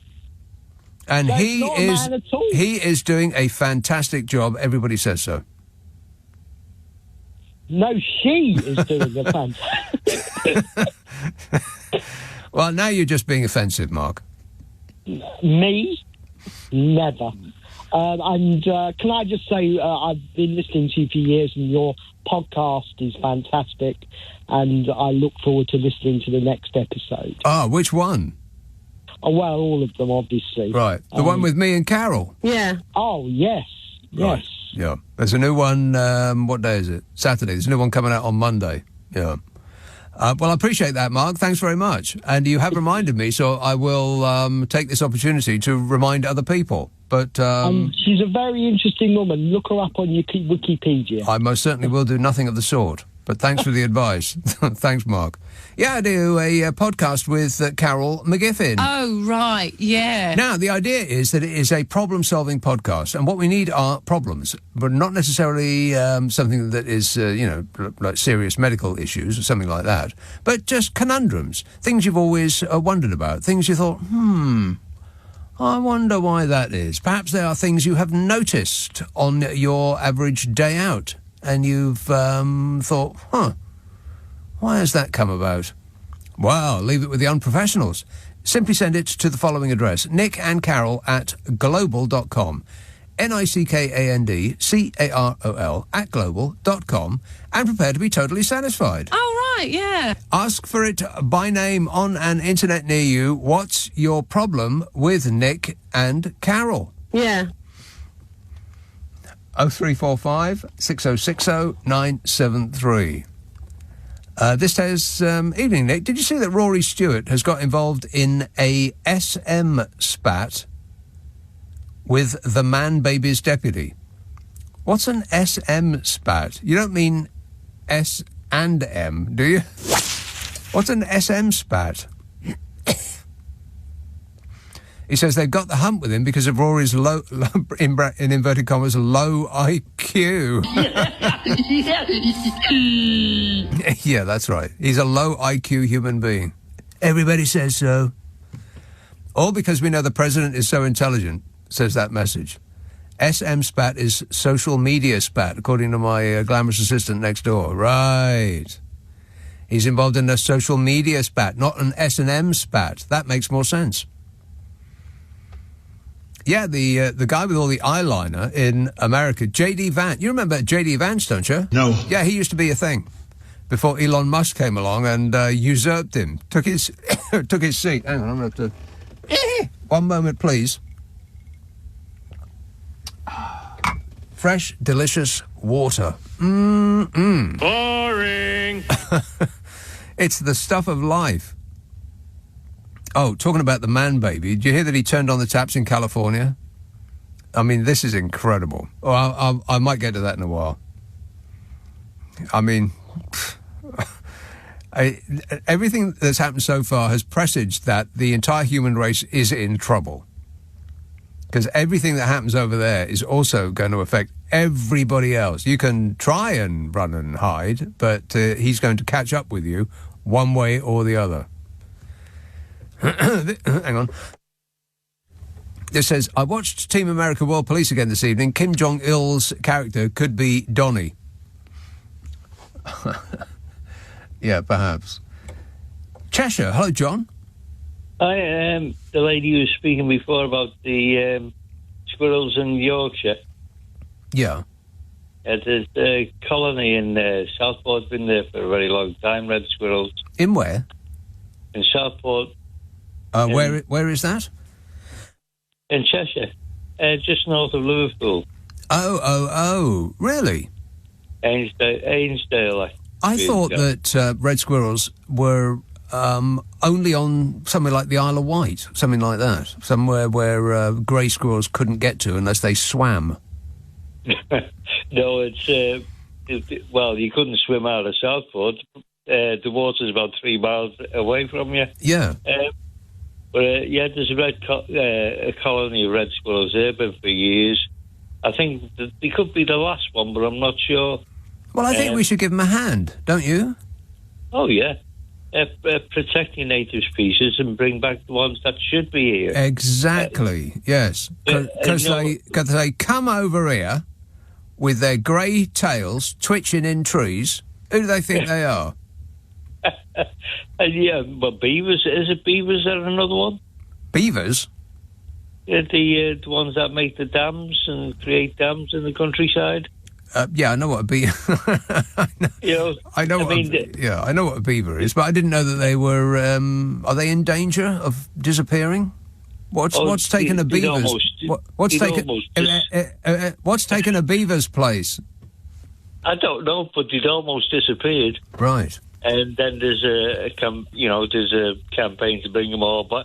Well, not all of them, obviously, but bring them back to the countryside. Well, I imagine that when they create a dam, they create all sorts of other habitats for different species that that wouldn't ordinarily be able to proliferate without the dams being there in the first place. Yeah, and they're good for the countryside. Didn't I just say that? I just said that. Yeah, you just said that. I was trying to reiterate what you were saying. Well, I appreciate your reiteration. Thank you. And there were no rabbits in Australia until we went there. Oh, rabbits, yeah, that's right. When they're dealing with rabbits with great vengeance, aren't they? There were no cats till we went there. In Australia? Yeah. Well, I wouldn't think a cat would have a cat's chance in Australia. I mean, all the stuff that you can die from in Australia, poor little cats. Oh, they thrive. Do they? Yeah, and you know, I don't know, I'm not a tree expert, but you know, trees that lose their leaves. John, I heard that nobody knew more about trees than you. No, I know nothing about trees. I just know that we've got one horrible thing that keep losing the leaves all year. Every year. What is that about? How stupid are trees, by the way, that they go to all the trouble of growing leaves and then they throw them on the ground? They're great, but a bit of a mess. But when you get over there, they never had any in Australia. So we went there. They never had any deciduous trees in Australia until we took them there. Really? Yeah, not to my knowledge, yeah. Wow. What they did, that was the native trees, which mainly eucalyptus, you know, and it's driving through a forest there. It's like driving through a giant cough bottle. Doesn't have clear nostrils. A giant what bottle? You know, yeah, you go, you know, a cough bottle, you know, with the thingy in between you. Cough. You're saying C-O-U-G-H, cough, right. I thought you said something else. Disgusting. And I couldn't quite figure out what you meant by that. No, cough bottle. Cough, right. Finally we got there. Oh, okay, now I'm with you, yeah. Well, not exactly with you, but, you know, I've still got absolutely no idea what you're talking about most of the time, but I understand, cough, got it, right. You drive through the eucalyptus trees, and the forest. And it's like a cough bottle, eucalyptus, right. Yeah. Now it's becoming clear. Now I get it. It only took me a couple of hours. Okay. You might need a translator. Well, I might need a couple of pints of eucalyptus. see what effect that has on the brain. All right, thanks a lot, John. Yeah, I'm on about like 3 or 4 pints of eucalyptus a day now, man. But I can handle it. I'm just feeling a bit woozy at the moment, that's all. Mark in Sheffield says the weather you're describing is called the glass slippers syndrome. What, the rain that freezes on contact with the ground? That's what they're predicting is coming in a couple of weeks in Edinburgh and places like that. Up north. Or south, depending on where you are. And it is very dangerous. I've only experienced it once in my life, and it was absolutely terrifying. It really was. I thought, how are we going to get out of this? Because everybody was clinging on lampposts. Like a lot of people. Holding onto the sides of buildings, they were. And all I could think was, why isn't anybody doing something? But what, I couldn't quite fathom. Yeah, if you get stuck in that, then best of luck. This says, beer and dry roasted nuts. At least Meghan Markle gets a few things right amongst all the tragedy. What's that about? If this is another story about what Meghan Markle has done, that's some outrage about Meghan Markle again, I'm not remotely interested. And there's not enough hours in the day to keep up with them all. I mean, I bet if I looked up the Mail online, which I will do right now for your delectation and amusement, I bet there's about 86,000 million different stories about Meghan Blummin Markle on their headline. Kate narrates special... Oh, no, that's wrong date. Unearthed footage shows what really happened between Meghan Markle and the Queen at her wedding. Apparently, she may or may not have forgotten to curtsy. And then that is the reason that she has been treated this way by the press ever since. And treated abysmally by the family that she married into. That she forgot to curtsy. Bounce up and down a bit. Your Majesty. It's just so utterly ludicrous. Anyway, that's the first one. Unearthed footage shows what really happened between Meghan Markle and the Queen at her wedding. Then, inside Meghan Markle's affordable and luxury Netflix wardrobe, which seems suspiciously positive to me. I bet they start slamming her in the story itself. Kate gives sweet response after little girl asks if she's a princess. Kate, isn't she an absolute dream? Compared to Meghan Markle. And then it just goes on and on and on. Meghan Markle sparks debate as fans spot engagement ring alteration. Endless. So I've stopped reading them. I just can't be doing that anymore. So if Meghan Markle was enjoying some beer and nuts at her leisure, then that's great. I'm very pleased for her. I've got no idea what that story's about. Tom in Sevenoaks says, I can't believe Farage is now selling nappies. That's true. Nigel Farage is selling nappies. That is true. He says, is there no depths that man won't sink to for money? And to think that some people think he's great, even after the disaster that is Brexit. How's Brexit going, Nige? Brexit's going great. Leading Britain's conversation. Nick Abbott. Alexa, send a comment to LBC. This is absolute tosh. Martin in Northampton says, hi, Nick, I think all of this criticism of Donald Trump is a bit unfair. After all, with less than 30% of his remaining hair, he manages to cover about 90% of his head. Credit where it's due, don't you think? I don't wear a toupee. And this text says, you forgot that when Donny is signing his orders, he has to ask what it is, and then he goes, oh, that's a big one. I did a big one. He did a big one. And I did 3 of them today. Mm-hmm. Yes. I did a little one, a little tiny one, and then I did a really big one. A really big one. I did a big one. Yes. And I'm still raring to go. Good boy, Donny. Oh, who's a good boy? Oldbury. Hello, Ranjit. Hi, Nick. You're right. Yeah, good, thanks. That's the funniest one, that one. You know, I did a big one. I have no idea what he's even talking about in that clip, but it just tickled me, so I pulled it off him. He gets better every day, you know. Oh, yeah. That's what he does. Yeah, gets better. Yeah. More stupid there. That's what I mean. You know, I'm not being sarcastic right. there. Yes. Right. I want to change tactics a little bit. You know, like everybody's been on about, you know, going on holiday out of term. Are they? Yeah, in term time, and the holidays are cheaper. Yes. Yeah? Mm-hmm. This debate's been going on for years, and I was listening to it obviously all day. Apparently, it's been going on since 1964. Right. Well, blimey, 1964. When that must have been around the time that package holidays started. Yeah, that was it. Yeah, right. And you know what? When I was 7 years old, I went to live in India, right? And I stayed there 2 years, right? Now, when I come back, when I was 9, I couldn't speak English at all because I went to school in India, and my dad was going to stay in India. So I had to catch up 2 years of lost education when I come back. And I haven't done that bad, you know. Could you speak English before you left? Yeah. Right, and you lost the ability to speak English in 2 years? In 2 years, wow. Yeah, because I went to school, I went to Punjabi school. Right. So when I came back, I had to sit with the immigrant children, but I wasn't an immigrant, right? And it was so funny, right? But, you know... So if I had stayed in India all my life now and come down now, I wouldn't have been able to speak English unless I went to an English school there, right? Yeah. So it hasn't affected my education, right? That's 2 years out of my prime time when I was going to be learning.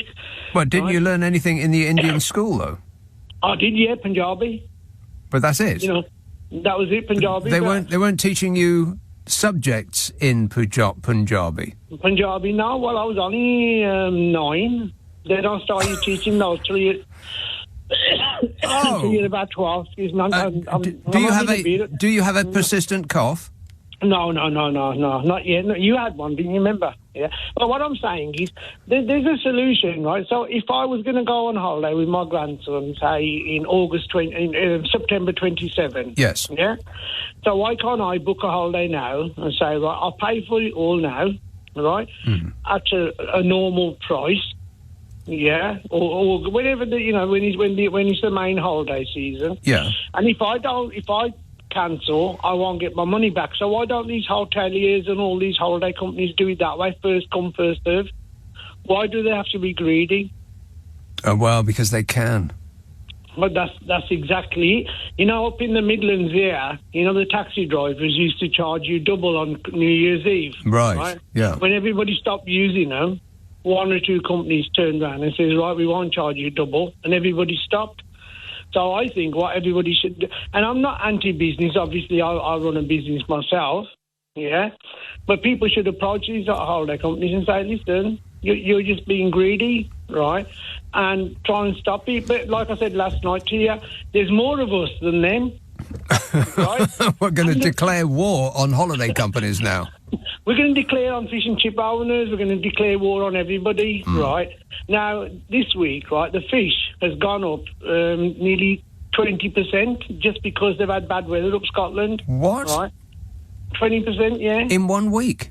In 1 week. Honestly, yeah. It's gone from like £80 a stone to 95. Last week it was £106 a stone. Are they selling fish in stones? Yeah, it's in stones. Yeah, they're cutting. That's the weight they do it in anyway. Like if there's 10 fish, and that might make a stone, or I think about 20 fish, 20 fillets make a stone. Yeah, but we've been ripped off. Everybody's ripping us off, right? And they're blaming it all on the EU now, right? Because of these tariffs that are coming in, right? Yes. And I've said this to you before, and I've said it on other shows, right? Because the fishing industry, right, only represents 0.001% of the GDP. Right, nothing at all, yeah. Nothing at all.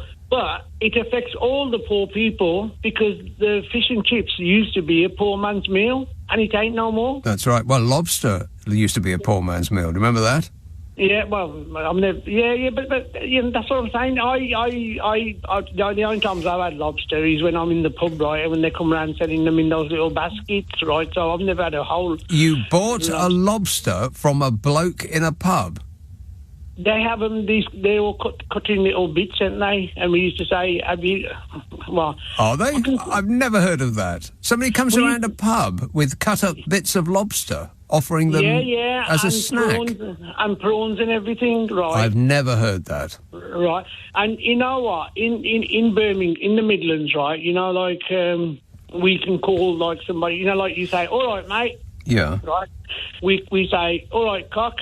That's like a way to speak to people, yeah? Yes. Mm-hmm. And then we can always ask them a question, right? Oh, no, hang on a minute. I'm not going to say. I bet you do. I bet you do go too close for my comfort. No, I'm not going to go there. But that's what we used to shout across, yeah? Okay. But anyway, what I'm saying is the whole, Nigel Farage, right? He's jumping up and down, going over there. Now, why don't he explain exactly what happened with the fishing trade? Right. They don't want to talk about it anymore. They don't want to talk about Brexit other than to say that somebody else got it wrong and it would have been okay or it would have been fantastic if only more people had listened to them, be it Nigel Farage or any of the other phonies who are declaring that it would have been great if only we had, paid more attention to them. They don't want to talk about the fishing industry because they made such a big deal about fishing, and we're going to take back our fish. It's just a bizarre concept, apart from anything else. The fish swim idly by, and they are suddenly ours. By whose reckoning? Yeah, I'd love to have a debate with him, right? The thing is, he's telling so many lies, and he actually, I think there was someone on one American channel, right? He's confessed. He says, you know what? I knew I weren't going to win. I just said what I wanted to, and that was it. And everything I said was a lie. Right? I did see that clip. I'm not sure that he said everything I said was a lie. I think he said that I could say what I want because we weren't going to win. And then they did win, much to his surprise. And we knew it was a surprise because he said that if the result was 49 to 51, then we'd need another referendum, thinking that he was going to lose by that amount, but he didn't. But, you know, what I'm saying is I'm a poor person in this country, yeah? And we're the ones that are suffering. Always. Always. And most of us, right? You know, you always say the masses are asses, right? But that's what's happening. Why ain't we sticking together? Well, the masses do tend to vote for parties that enact policies that aren't in their interest. So the masses are asses because they keep doing the same thing over and over again, expecting a different result. If you keep voting for parties that are only interested in enriching the already well-off, then of course it's not a surprise that you're not getting anywhere. Here, what do you think about that whole drugs in chips issue? I'm right, aren't I? I think they are addictive, you know, because I'm diabetic and I'm not supposed to eat a lot of chips, yeah? You can't help yourself, can you? I can't help myself, No, that's because right. they are. There's loads of stuff that's addictive, you know, fizzy pop and everything. I mean, we're not allowed to give any fizzy pop to my grandson, right? Well, that's the sugar rush, that is. But I think chips, the application of fat to a chip and then high temperature does create some sort of addictive drug that you just can't resist it. And there's nothing else on somebody else's plate that you would help yourself to other than a chip. You wouldn't help yourself to their carrots or their mashed potato. Only chips. You're a drug dealer, Ranjit. Okay, see ya. Okay. Bye. All right, ta-ra. 0345 6060 973. Text 84850. Email nick@lbc.co.uk. If you're on WhatsApp, it's the same number as the phone. 0345 6060 973. On your radio, on Global Player, and Play LBC. leading Britain's conversation. This is LBC.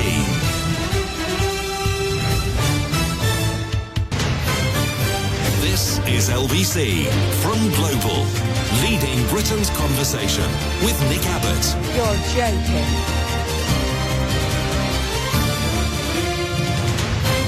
You don't know what you're talking about, do you? No, on this or any other subject. Neil in Carshalton says, Nick, I just wanted you to know that you keep me sane. Oh, not another one of these.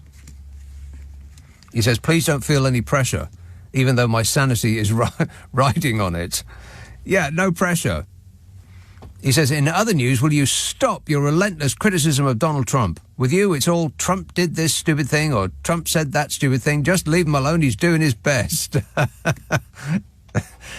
Yeah. I'm concerned that might be true. He is actually doing his best. Archie in Inverness says, Rachel Reeves recently outlined her drill, baby, drill policy for growth and economic prosperity. She has also declared war on waste, a remit eerily similar to that of Elon Musk, while Yvette Cooper is being tough on migrants and tough on the causes of migrants. Kind and caring Labour are so heartless they'll be robbing cold, penniless grannies of their winter fuel payments next, and you tell us they're not all the same. Well, they aren't all the same, but by small degrees they are different. And, as I have explained before, if you set out on a path that is two paths that are parallel to each other, then it doesn't matter how far you go, you'll still be the same distance apart. That would represent parties that are the same. If there is a slight difference to them, then they would start to diverge. And after a long time, they would be a very long distance apart from each other. And that is, I hope, what is happening now. They might not be a radical change, but by the time we get to, let's say, 5 or 10 years going down this path, then the outcome will be considerably different to if we had stuck with the Conservative Party. I'm barely bringing myself to say it out loud. This text says, I was listening to the Friday podcast with Carol McGiffin. Yeah. You were debating the St. James Place versus the St. James's Place ownership issue. Now, that makes sense when you see it written down, but perhaps not when I say it out loud. Somebody messages in on the podcast that I do with Carol McGiffin, which is called What's Your Problem with Nick and Carol? Oh, right, yeah. That they pass the tube station called St. James Place. And we're wondering about the apostrophe S. because I think it's written James's Place, as in James apostrophe S. Now, I didn't think that it should be apostrophe S, and neither did the person that was writing in. I think it should be James apostrophe. Isn't it? Anyway, it says, I agreed with you that it should be St. James S apostrophe Place, as it assumes it belongs to St. James. However, others say Carol is right. Well, not many. On any issue. Yeah, I think it's St. James apostrophe, not St. James apostrophe S, isn't it? Tricia says, OK, Nick. No, she doesn't actually. She says, oi, oi. I'm in Edinburgh, and we don't say poems. Isn't that a West Coast thing? It drives me just a little less bonkers than I mean at the beginning of every blessed sentence, says Tricia, who is very angry. Let's have Birchington. Where's that, Martin? Oh, hi. Yeah. How are you, Nick? You Good, right? thanks. Yes, where's Birchington? It's on the sort of very southeast tip of Kent. Just along from Margate, Ramsgate, Broadstairs. Well, it sounds a delight. It can be during the day. During the night, it becomes a little dark. Yeah. Before I go into what I was going to say, I will say because I have in the past taught language, the apostrophe issue. Obviously, with St. James's Place, you need an apostrophe. The extra S is essentially optional. There's no written down rule about whether you put the S after a word that's got an S in it. I thought that there was a rule. I thought that it made it unnecessary. Yeah, but who says these rules? I think we have that. We have these. The apostrophe, I agree, is completely necessary because it shows. The apostrophe is necessary, but is the S after the apostrophe necessary on a name that ends in S? Well, if a name ends in L, it is. So why not S? Because the S is already unfair to S. Well, because it just makes it. Not. It makes it difficult. James's is just a bit. It just doesn't fit well in the mouth. And you are perfectly free to leave off the S. Thank you. That's the point. There are certain. I mean, I think that in the French language there are actually written down rules that you have to adhere to make it correct. But in English, it's not the case. If you want to leave out the S, feel free. That can't be true, though. But, I mean, doesn't that make it rather difficult to teach English if there are no rules? No. Well, yes and no. There are certain things that are necessary and certain things that are not. And the extra S is not necessary. If you want to add it, fine. People will still understand it. Right. The thing that I was thinking of, I think it was... who's that comedian? He's got the same name as the skater. No, not the skater. The skateboarder. Tony Hawk. Oh yeah. Tony Hawk's. Do you know him? He goes on. I've heard of the skateboarder, but I haven't heard of the comedian. Yeah, Tony Hawk's is a comedian. He sometimes goes on. I'm sorry, I haven't a clue, and that sort of thing. He pointed out that if you look on the underground map, there's Earl's Court. Yeah. And just down the line, one stop, is Baron's Court. Now, Earl's Court has the apostrophe S, and Baron's Court doesn't have an apostrophe at all. I don't think Earl's Court has got an apostrophe, does it? I'm going to have to check on that now. I'll bet you my house it does. Oh, it does. Baron's yes, Court. That's right. Earl's Court is L apostrophe S, and Baron's Court is no apostrophe. Well, there's no rhyme or reason to this at all. No, and what that suggests about Baron's Court is the barons don't own the court. It is just a court of barons. Oh, that's, yeah. I don't believe I've ever got off at Barons Court, so I think it requires further investigation. Yeah. Also, while I was on the line, just waiting to come on, you mentioned about the seafood people going around pubs. So I'm 42, and I feel very old, but at the same time, I'm not old enough to remember. Yeah, wait till you get to 62, and you'll find that it doesn't actually change at all. That you feel exactly the same. It's just that people ask. It's just when you get your hair cut, people ask you how old you are in case you qualify for a discount. The first time that happens is alarming. The time just flies by. Doesn't it just? Yeah.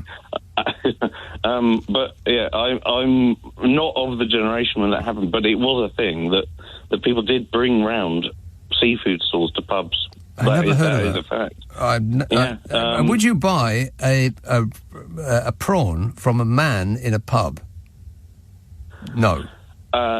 If it was near the sea, I would. I guess if it was somewhere like Birmingham, no. That is a new rule. Yeah. By the sea, yes. Yeah. Birmingham, no.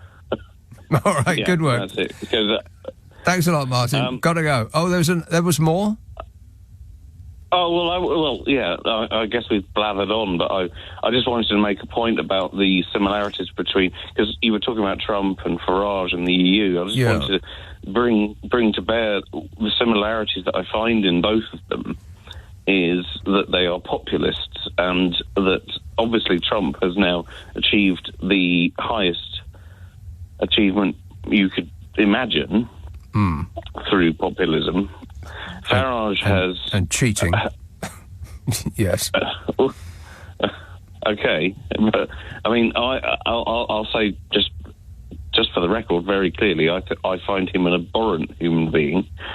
Which one? And, well, it's a good question. I think Trump is amoral, as in he has no idea what morality is. No. And I think Farage is immoral in that he knows what morality is and rejects it. Yes. Because he has jumped on bandwagons for his own gain.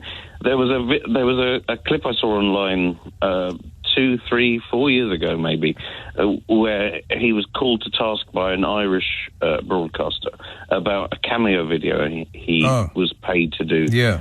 Where he just nonchalantly, carelessly, unknowingly quoted "up the rah" into which is a quote for the IRA. Yeah.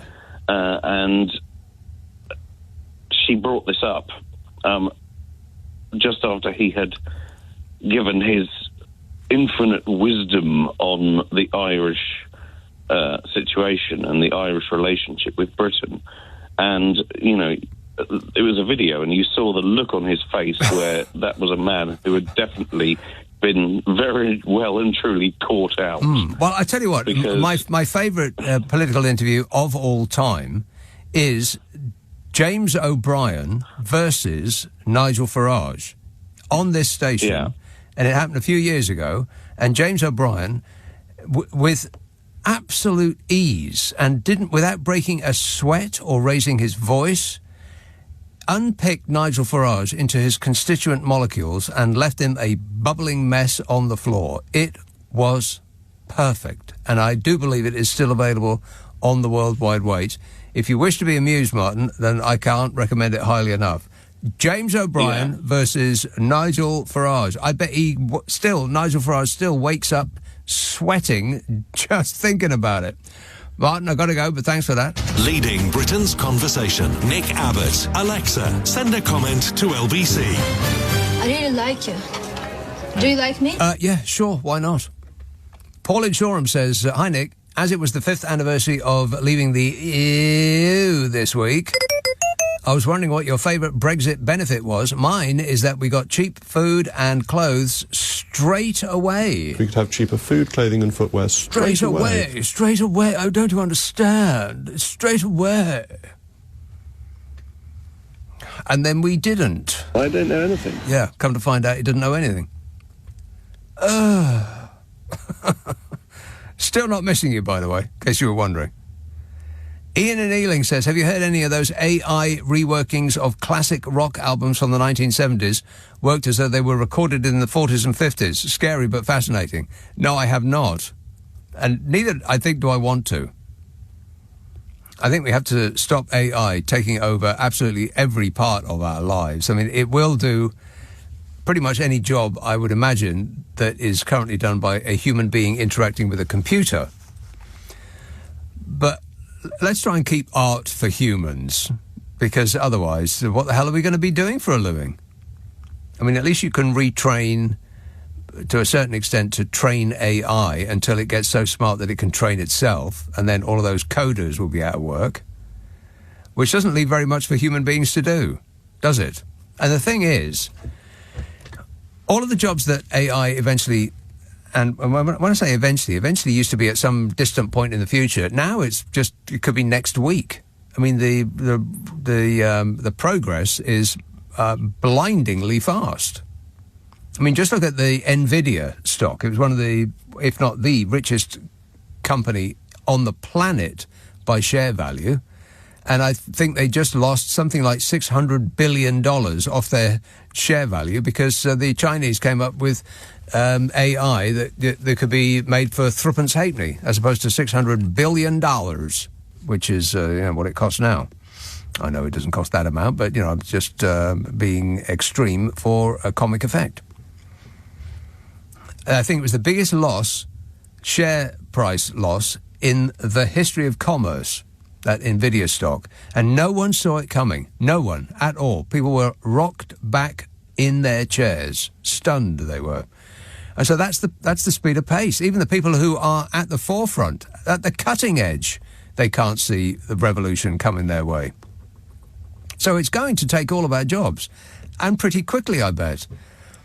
And people are thinking, oh, well, my boss won't fire me because, the human touch. No. Your boss will fire you as soon as they can and replace you with a robot that won't want to take holidays, and it won't complain, and it will work 24 hours a day, 7 days a week, forever. And you won't need to supply it with toilets or a coffee machine, or you have to put up a Christmas tree at the season, or any of that stuff. And all of the money that they used to waste, because I'm sure that's the way they think of it, they waste on paying human beings to do the work, will be taken by the person that owns the company. And they will think, better. And then they'll go and spend it on a solid gold island or something. I've got absolutely no idea. And that company will get bought by another company, which will all end up in the hands of about 5 different people who will own everything. And there'll be 8 billion people on Earth who haven't got anything to do and no income. What's going to happen? Because the only way out of that is some sort of universal basic income. But the people who could make that happen will be the ones who would have to pay for it. And they won't want to do that. I mean, we know that that's true because supermarkets that are making billions of pounds in profits are threatening to fire people because of Rachel Reeves' budget, which has increased the minimum wage by, I think, 77p an hour. Companies that are making billions and billions and billions of pounds in profit say they can't afford to give their lowest paid workers an extra 77p an hour. So they're going to have to fire them. So we know that they're not going to put up with losing money. They just won't. They're going to fire everybody, and then what? It's pretty dystopian to even... I mean, I can't think of anything positive about where we're going, really. Manchester. Hello, Raj. Hi there, Nick. How are you? Good, thanks. Good. And there's a couple of things. First one, it was a really good interview. Was it not Jeremy Paxman and what was his name now? The poor guy's died.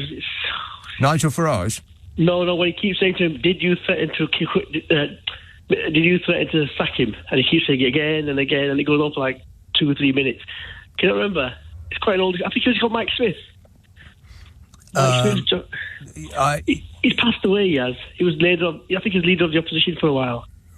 Right. No, I don't recall. No. Anyway, that was a good one. Can you also remember... Can I just say to your buddy, I say, can you remember that one, that very recent one with the election one just happening before that? 2 Conservative MPs gone there. They says, if you're looking for, if the electoral are looking for change, they should vote for the Conservatives, and they're looking for more of the same, they should vote for Labour. Right, but deadly silence. Can you remember? What was the context? It was they were saying to the population, to the country, if you want more of the same, yes, that's 14 years, then you should vote for Labour, and if you're looking for change, then you should vote for Conservative. Who said that? I can't remember. I'm sure it came on the show. You said it. That's 2 in a row that you're asking me if I can remember, and you can't remember them. The Jeremy Paxman one, everybody knows that one. Right, okay. I recall him, Jeremy Paxman, saying that. The only reason that and I can't remember who he was interviewing, but the only reason that he kept asking that same question over and over again was that he couldn't think of anything else to say. I think that's why. I think that's why he kept asking him the same question, because he couldn't think of another one by his own reckoning. He did say to sack you. That's why. Right. Okay. Well, I've got no idea, and you can't remember either. So that's just we're a bunch of clueless dopes, Raj. Thanks for pointing that out. Cheers, mate. 0345 6060 973. This text says Biff Tannen has started his trade war with Canada, and he said that the EU is next. Yet we are standing in the middle of nowhere with nothing to protect us against the blackmail of Small Hands Donny. Yeah, we need to join a gang that can fight back, because he knows that we can't. And any huge trade deal that he might offer us is going to be ruinous to us and probably tremendous to him, because we know what he's like. Plus, why would anybody in their right minds sign a deal with Donald Trump? Twice now, he has ripped up a trade deal that already exists with Mexico and Canada. He came in and thought, no, I don't like this. Years it was in the making. Thousands of hours, probably, of negotiation and detail and writing it down. And everybody got together and shook hands, and this is going to be a great step forward, and we're all going to get much, much richer. And this whining, painted orange baby comes in, says, I didn't do that, so he tears it up, and now we've got this. So why would anybody trust his word on anything? He's just demonstrated in real time that he is not to be trusted. We should be running in the opposite direction. Well, moving slowly in the opposite. No sudden moves. Don't turn your back on him. Just smile and edge softly and slowly out of the room and close the door behind you. And then lock it. Clive in Sydney says, Nick, here in Sydney I can see the International Space Station most evenings. I can confirm that Meghan Markle has not influenced its orbit to date. Well, she's probably working on it, isn't she? Bloomin' Meghan Markle. No! Phil in Accrington says, I used to live in Bloomsbury and I lived on the flight path into Heathrow. Watching Concorde flying over was a sight to behold. I used to stand on the balcony to watch it. Blimey. The highfalutin people we got listening to this show. He used to live in Bloomsbury and he had a balcony. You believe that, Smug? I don't know anything. No, he's never heard of such a thing. Let's have Glasgow. Hello, Ed. Ed? Oh, Ed? Oh, no, there's a noise. Yes, Ed. We got one of them phone lines that doesn't actually work. Well, try and call Ed back. Can't wait to hear what he was going to say to us. Meanwhile, here is a call in West Devon. Hello, Rose. Oh, hello, Nick. Rose.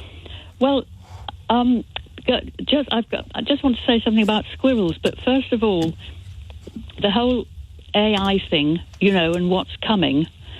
seems to me to be summed up by this line from Absolutely Fabulous, where Jennifer Saunders rolls up late, of course, to work, only to find her PA has done everything. Oh, yeah. And she returns to Patsy and she says, surplus to requirements in my own life, darling. Yes. Well, that's going to be us, isn't it? It is. Have absolutely nothing to do.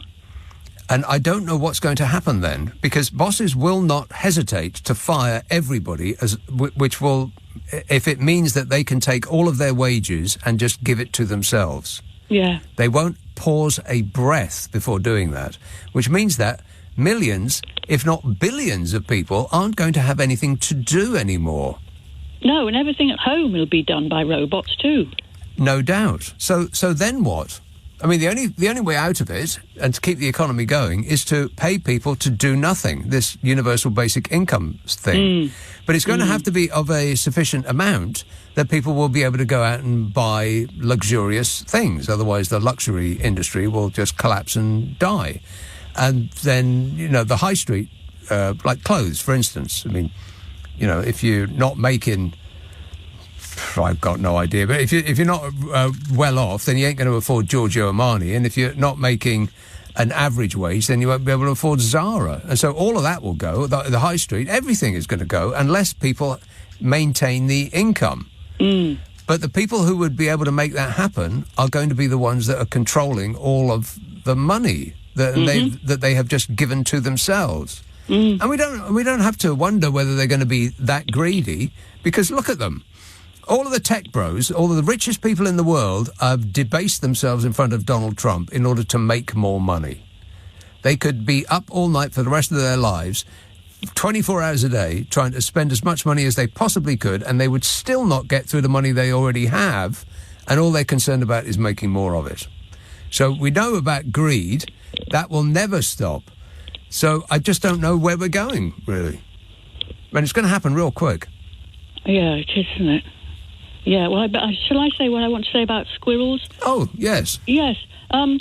Well, I just find it very irritating, this whole thing about, it's the latest evil animal, it's the grey squirrel. I mean, there's always got to be one, hasn't there? Anything that's gone wrong, it must be some animal's fault.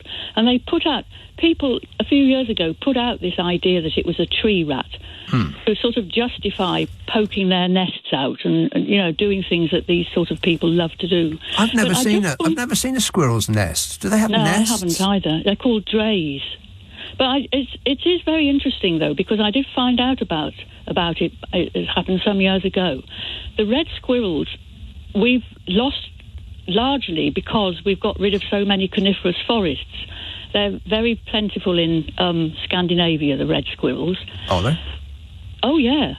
Yeah. And that's where we got them from. Sorry, I'm jumping about here. They were shot for sport at the beginning of the century and presumably before, the last century, not this one, obviously, and presumably before then, until they'd gone, basically. So these shooters, we're always never short of people who want to kill animals for fun. That's right. As you know. From the royal family on down. Yeah. Exactly, yes. And so they brought them from Scandinavia so they could carry on shooting them. So the ones that we have still got, and we've felled so many coniferous forests, because they live in forests, they live in different habitat, really, in a way, from the greys, and they eat different food. Oh, I did not know so that. They're not actually in competition with them. I thought they were. My understanding was that the grey squirrels were bigger and more aggressive, and they'd pushed the red squirrels out. Well, there could be an element of that, but I feel very strongly that it's been exaggerated because that's what people want us to think, if you know what I mean. Because they definitely do eat a different diet, I understand. Right. So that wouldn't be a thing. And what is your position on parakeets? I don't know anything about... I haven't finished with the squirrels yet. I was just going to say, I haven't finished killing the squirrels yet. Don't start me on parakeets. I don't think they're a threat either, according to the RSPB. They're annoying. Oh, well, you're always annoyed by some animal, Nick. I mean... Well, that is true, yeah. Well, they've got it. They know what they've done, animals. Yes. Rose, unfortunately... Oh, hang on a minute. But no, So, unfortunately, the ones we have got, I can't hang on because I'm already a minute past the news. But I do wish you all the best, and I'll talk to you later. Nick Abbott on LBC. Call 0345 6060 973. Hello, boys. This text says, "Hi, Nick. As a Londoner who moved to New York in Manhattan 20 years ago, I get friends and family telling me all the time, just come back to the UK. Easier said than done when you have a job and own an apartment." Blimey, you own an apartment in Manhattan? We got bazillionaires listening to this show. There's more. But every day gets crazier and crazier, and now real scary. On Friday, I saw that they replaced regular journalists at the Trump press conference with new far-right people. Please pray for us, Nick. It's total insanity here, but I hope everyone is enjoying their eggs, which I saw yesterday in the grocery store for, $12 a dozen. Wow. $12 a dozen. I mean, that is one of the reasons that people state that they voted for Donald Trump, because eggs were so expensive.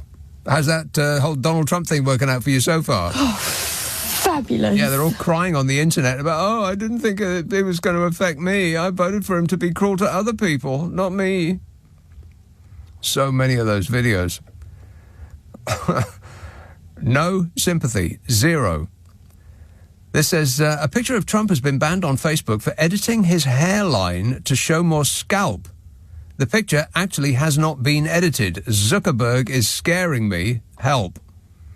Yeah, how shameless are these billionaire tech bros? I mean, for crying out loud, if I had hundreds of billions of dollars, the one thing I would not be doing is crawling across the carpet to kiss Donald Trump's ring just to make more money. I mean, just incredible. It's a sickness with these people. Let's see. Paul in Dorset. Hello, Richard.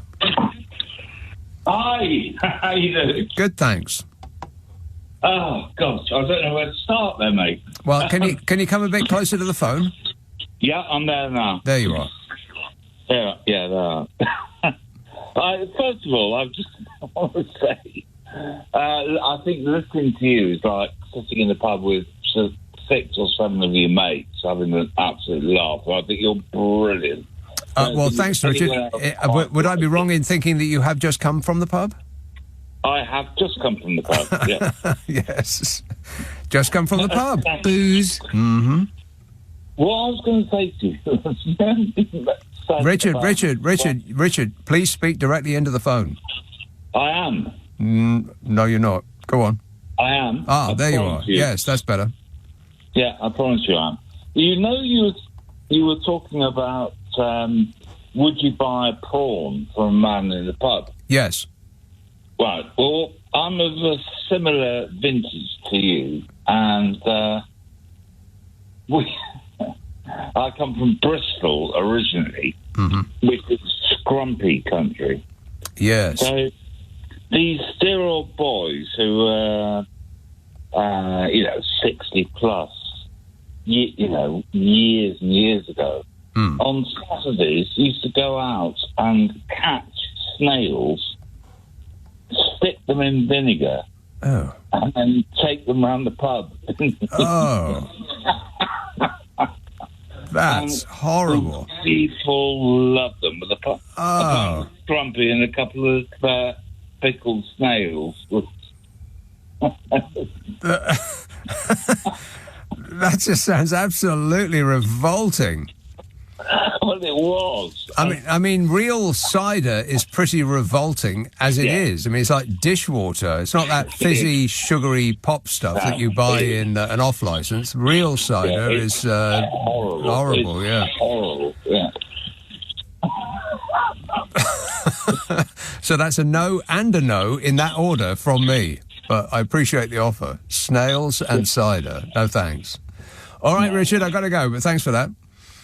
This text says, have you noticed Melania's face increasingly resembles that of a snake? In her official photo, she looks like she might suddenly hiss and lunge at you. Yeah, it's a little bit of that, yeah. I bet she scares the hell out of Donny. I bet she lays down the law. John in Bristol says, speaking of Concorde, you think that was loud? No way, Jose. You should have been down in Cornwall where it hit the sound barrier and went supersonic before flying into the Atlantic. Now, that was loud. Yeah, I can imagine. I mean, people said that...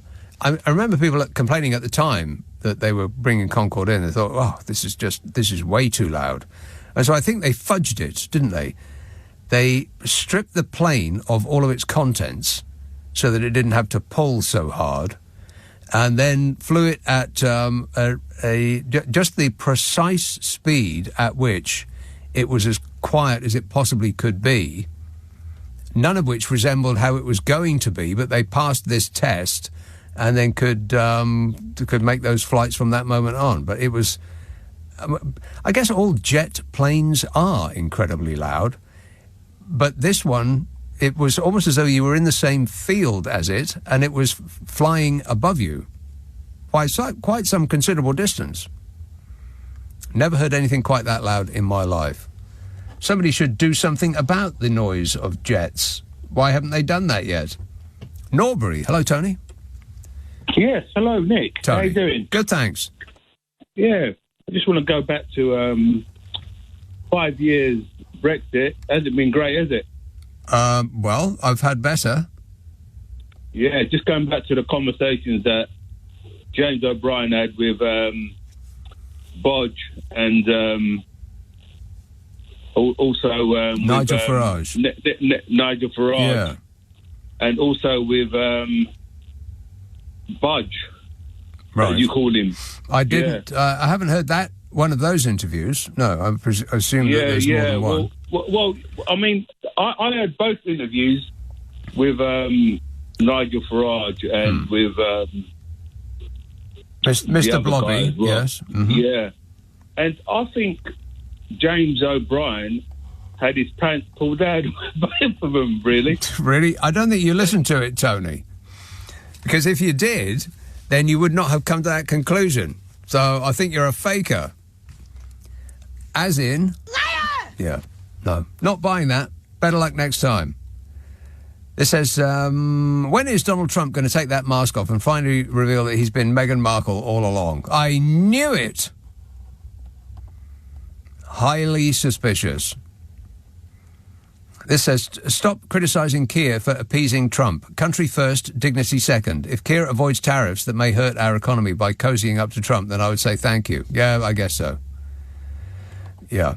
But we wouldn't have to abase ourselves in front of the screaming Mimi if we were part of a larger group. An entity that could fight back, as opposed to capitulate instantly, which is what we will do if Trump or Thinskin offers us anything that resembles a trade deal. Because you know what he'll do. He'll say, these are my terms, take it, or I will start ruining your country in any way that I can. I will use America as a weapon against you, which is what he's doing to other countries. So there is no winning with him with a trade deal. It will be to our detriment. It just might not be as bad as just refusing all contact. God, we got a baby running the world. This wasn't my analogy, but it is like being tied to a chair in a room, a locked room, with a baby playing with a gun. Let's have Glasgow. Hello, Ed. Hello. Ed. Hello, Nick. Yes, Ed. Can you hear me? Yes, Ed. Go ahead. Oh, finally. Go ahead, Ed. It's been a while. Yeah, yes. I just wanted to intervene about what you said about the spelling, the James's station, something like that. Yeah. For me, it's just the apostrophe, not the S. Thank you. Yes. Yes. So I was brought up, I was taught English, and that was one of the rules. So for me, that is a rule. And I just wanted to comment on what one of the callers said, that English doesn't have rules, so you can do whatever you want. Yeah. That's not right. I kind of agree with him. It doesn't have rules. No. It doesn't. We got no end of rules. Well, you have a lot of exceptions, not rules. Like what? We got exceptions. There are so many things. I'm really trying to kind of keep track and just save all this kind of little quirkiness of English. It drives me mad sometimes. Well, the pronunciations are, they just seem to be, we make them up. Like OUGHT is ought. Oh, my God, yes. But COUGH is cough. Figure that out. Like hiccup, with the... yes, yeah. So all that stuff, or the so-called homophones, so there are words that are spelled differently, but you pronounce it the same. Like classically is, like the tear, from your eye, or a tear, in the seats of the football. Tear. But also a tear, right, yes, yeah. A tear and a tear, but also a tear and a tear. Yeah. Right. Rest. So it's like, it drives me mad. Homophones. I think that Donald Trump has banned homophones in America. Yeah, really? I think so. Yeah, I think I just read that. Yeah. All right, well, thanks for setting us straight there, Ed. There you are, you see. We're getting taught. St. James Park. JAMES apostrophe. No other S. This says... from my glamorous assistant next door, an exception is I after E, except after C. Yeah, except after certain words that don't fit that exception. Don't ask me what they are. I can't remember off the top of my head, but there are some. I know there are. There is an exception, but there are also exceptions to that exception. You believe that? This is LBC with Nick Abbott. Call 0345 6060 973. Text 84850. Alexa, send a comment to LBC. Come on, we're running late. We are running late. Let's see now. Let's have Hitchin, Terry. Hi, Nick. Terry. Hi, Nick. You've obviously been to the same school of politics as Donald Trump. You have an election, and because you don't like the result, you go on to, you just have a sedition against it, night after night after night. We voted to leave Brexit. The EU... You voted to leave Brexit? I don't think that is actually accurate, Terry. Would you like to think that out again? Right, we had a £300 billion deficit with the EU. If they don't want to deal with us, then don't deal with us. They'll be the losers, not us. No, that whole argument that they need us more than we need them sort of flies in the face of maths. Do you believe in maths? Economy in the world. Sixth largest economy in the world. Do you believe in maths, Terry? The sixth largest economy in the world. And how is that helping you, the sixth largest economy in the world? Are you feeling the wealth? Yes, we are. Okay. I'm glad to hear it. We found one. Someone is in the money. He was a bit angry right out the gate, wasn't he? But I do believe that he is enjoying his Brexit. Don't let that angry tone lead you to believe that he is not enjoying his Brexit. I mean, I would ask him what he is particularly enjoying about Brexit, but I don't think I would stand the volume. Thanks a lot, Terry. Calm down, mate. It might never Oh, no, that's right. It already has. I love the way he's listening to this show every day, but seems to be very angry with it.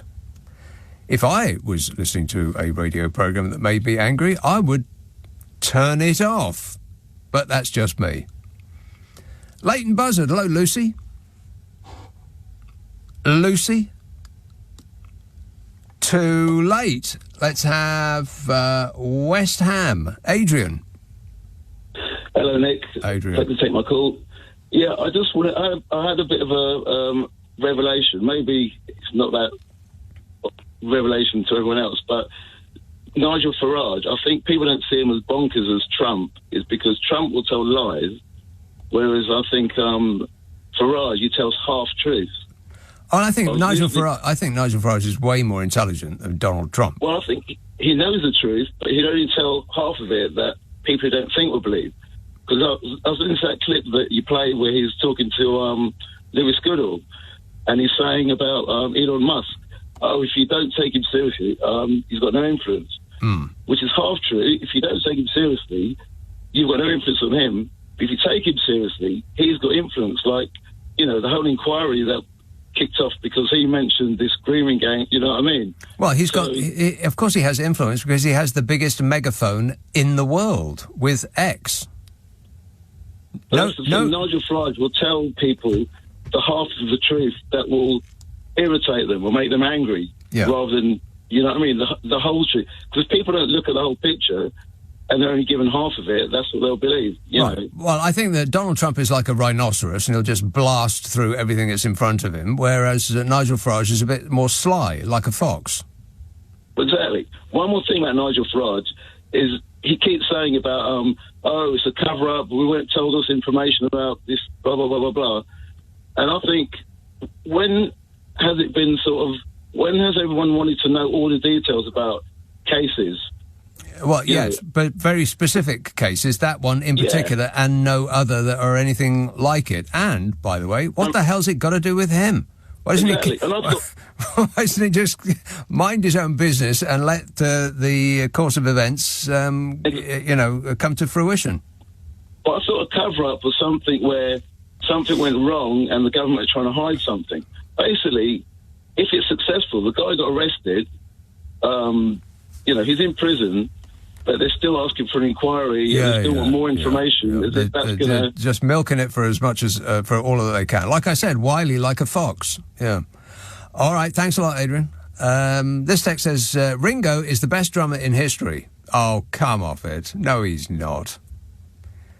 Not just because of his skills on the drums, but also because he held the band together. And no, Lennon did not make that comment about his drumming, urban myth. Presumably you're talking about the comment that is he the best drummer in the world? No, he's not even the best drummer in this band. I think John Lennon did make that comment, didn't he? Either I'm imagining it or I remember a clip of him saying that. But come on, Ringo's not the best drummer in history. I mean, as entertainment, he couldn't hold a candle to Keith Moon. No one could behind the drums. I mean, Keith Moon was an act all in himself, but there were two other acts in that band for him to compete with. I mean, it was the second gig I ever saw. I've mentioned this a lot, but it was 1975 or 6, the Who Put the Boot In tour. That was one of the last gigs that he played, I think, and it was just amazing.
And he was a huge part of it, which I can't say is true of any other band that I've seen, really. The drummer was, one of the major things that you couldn't take your eyes off.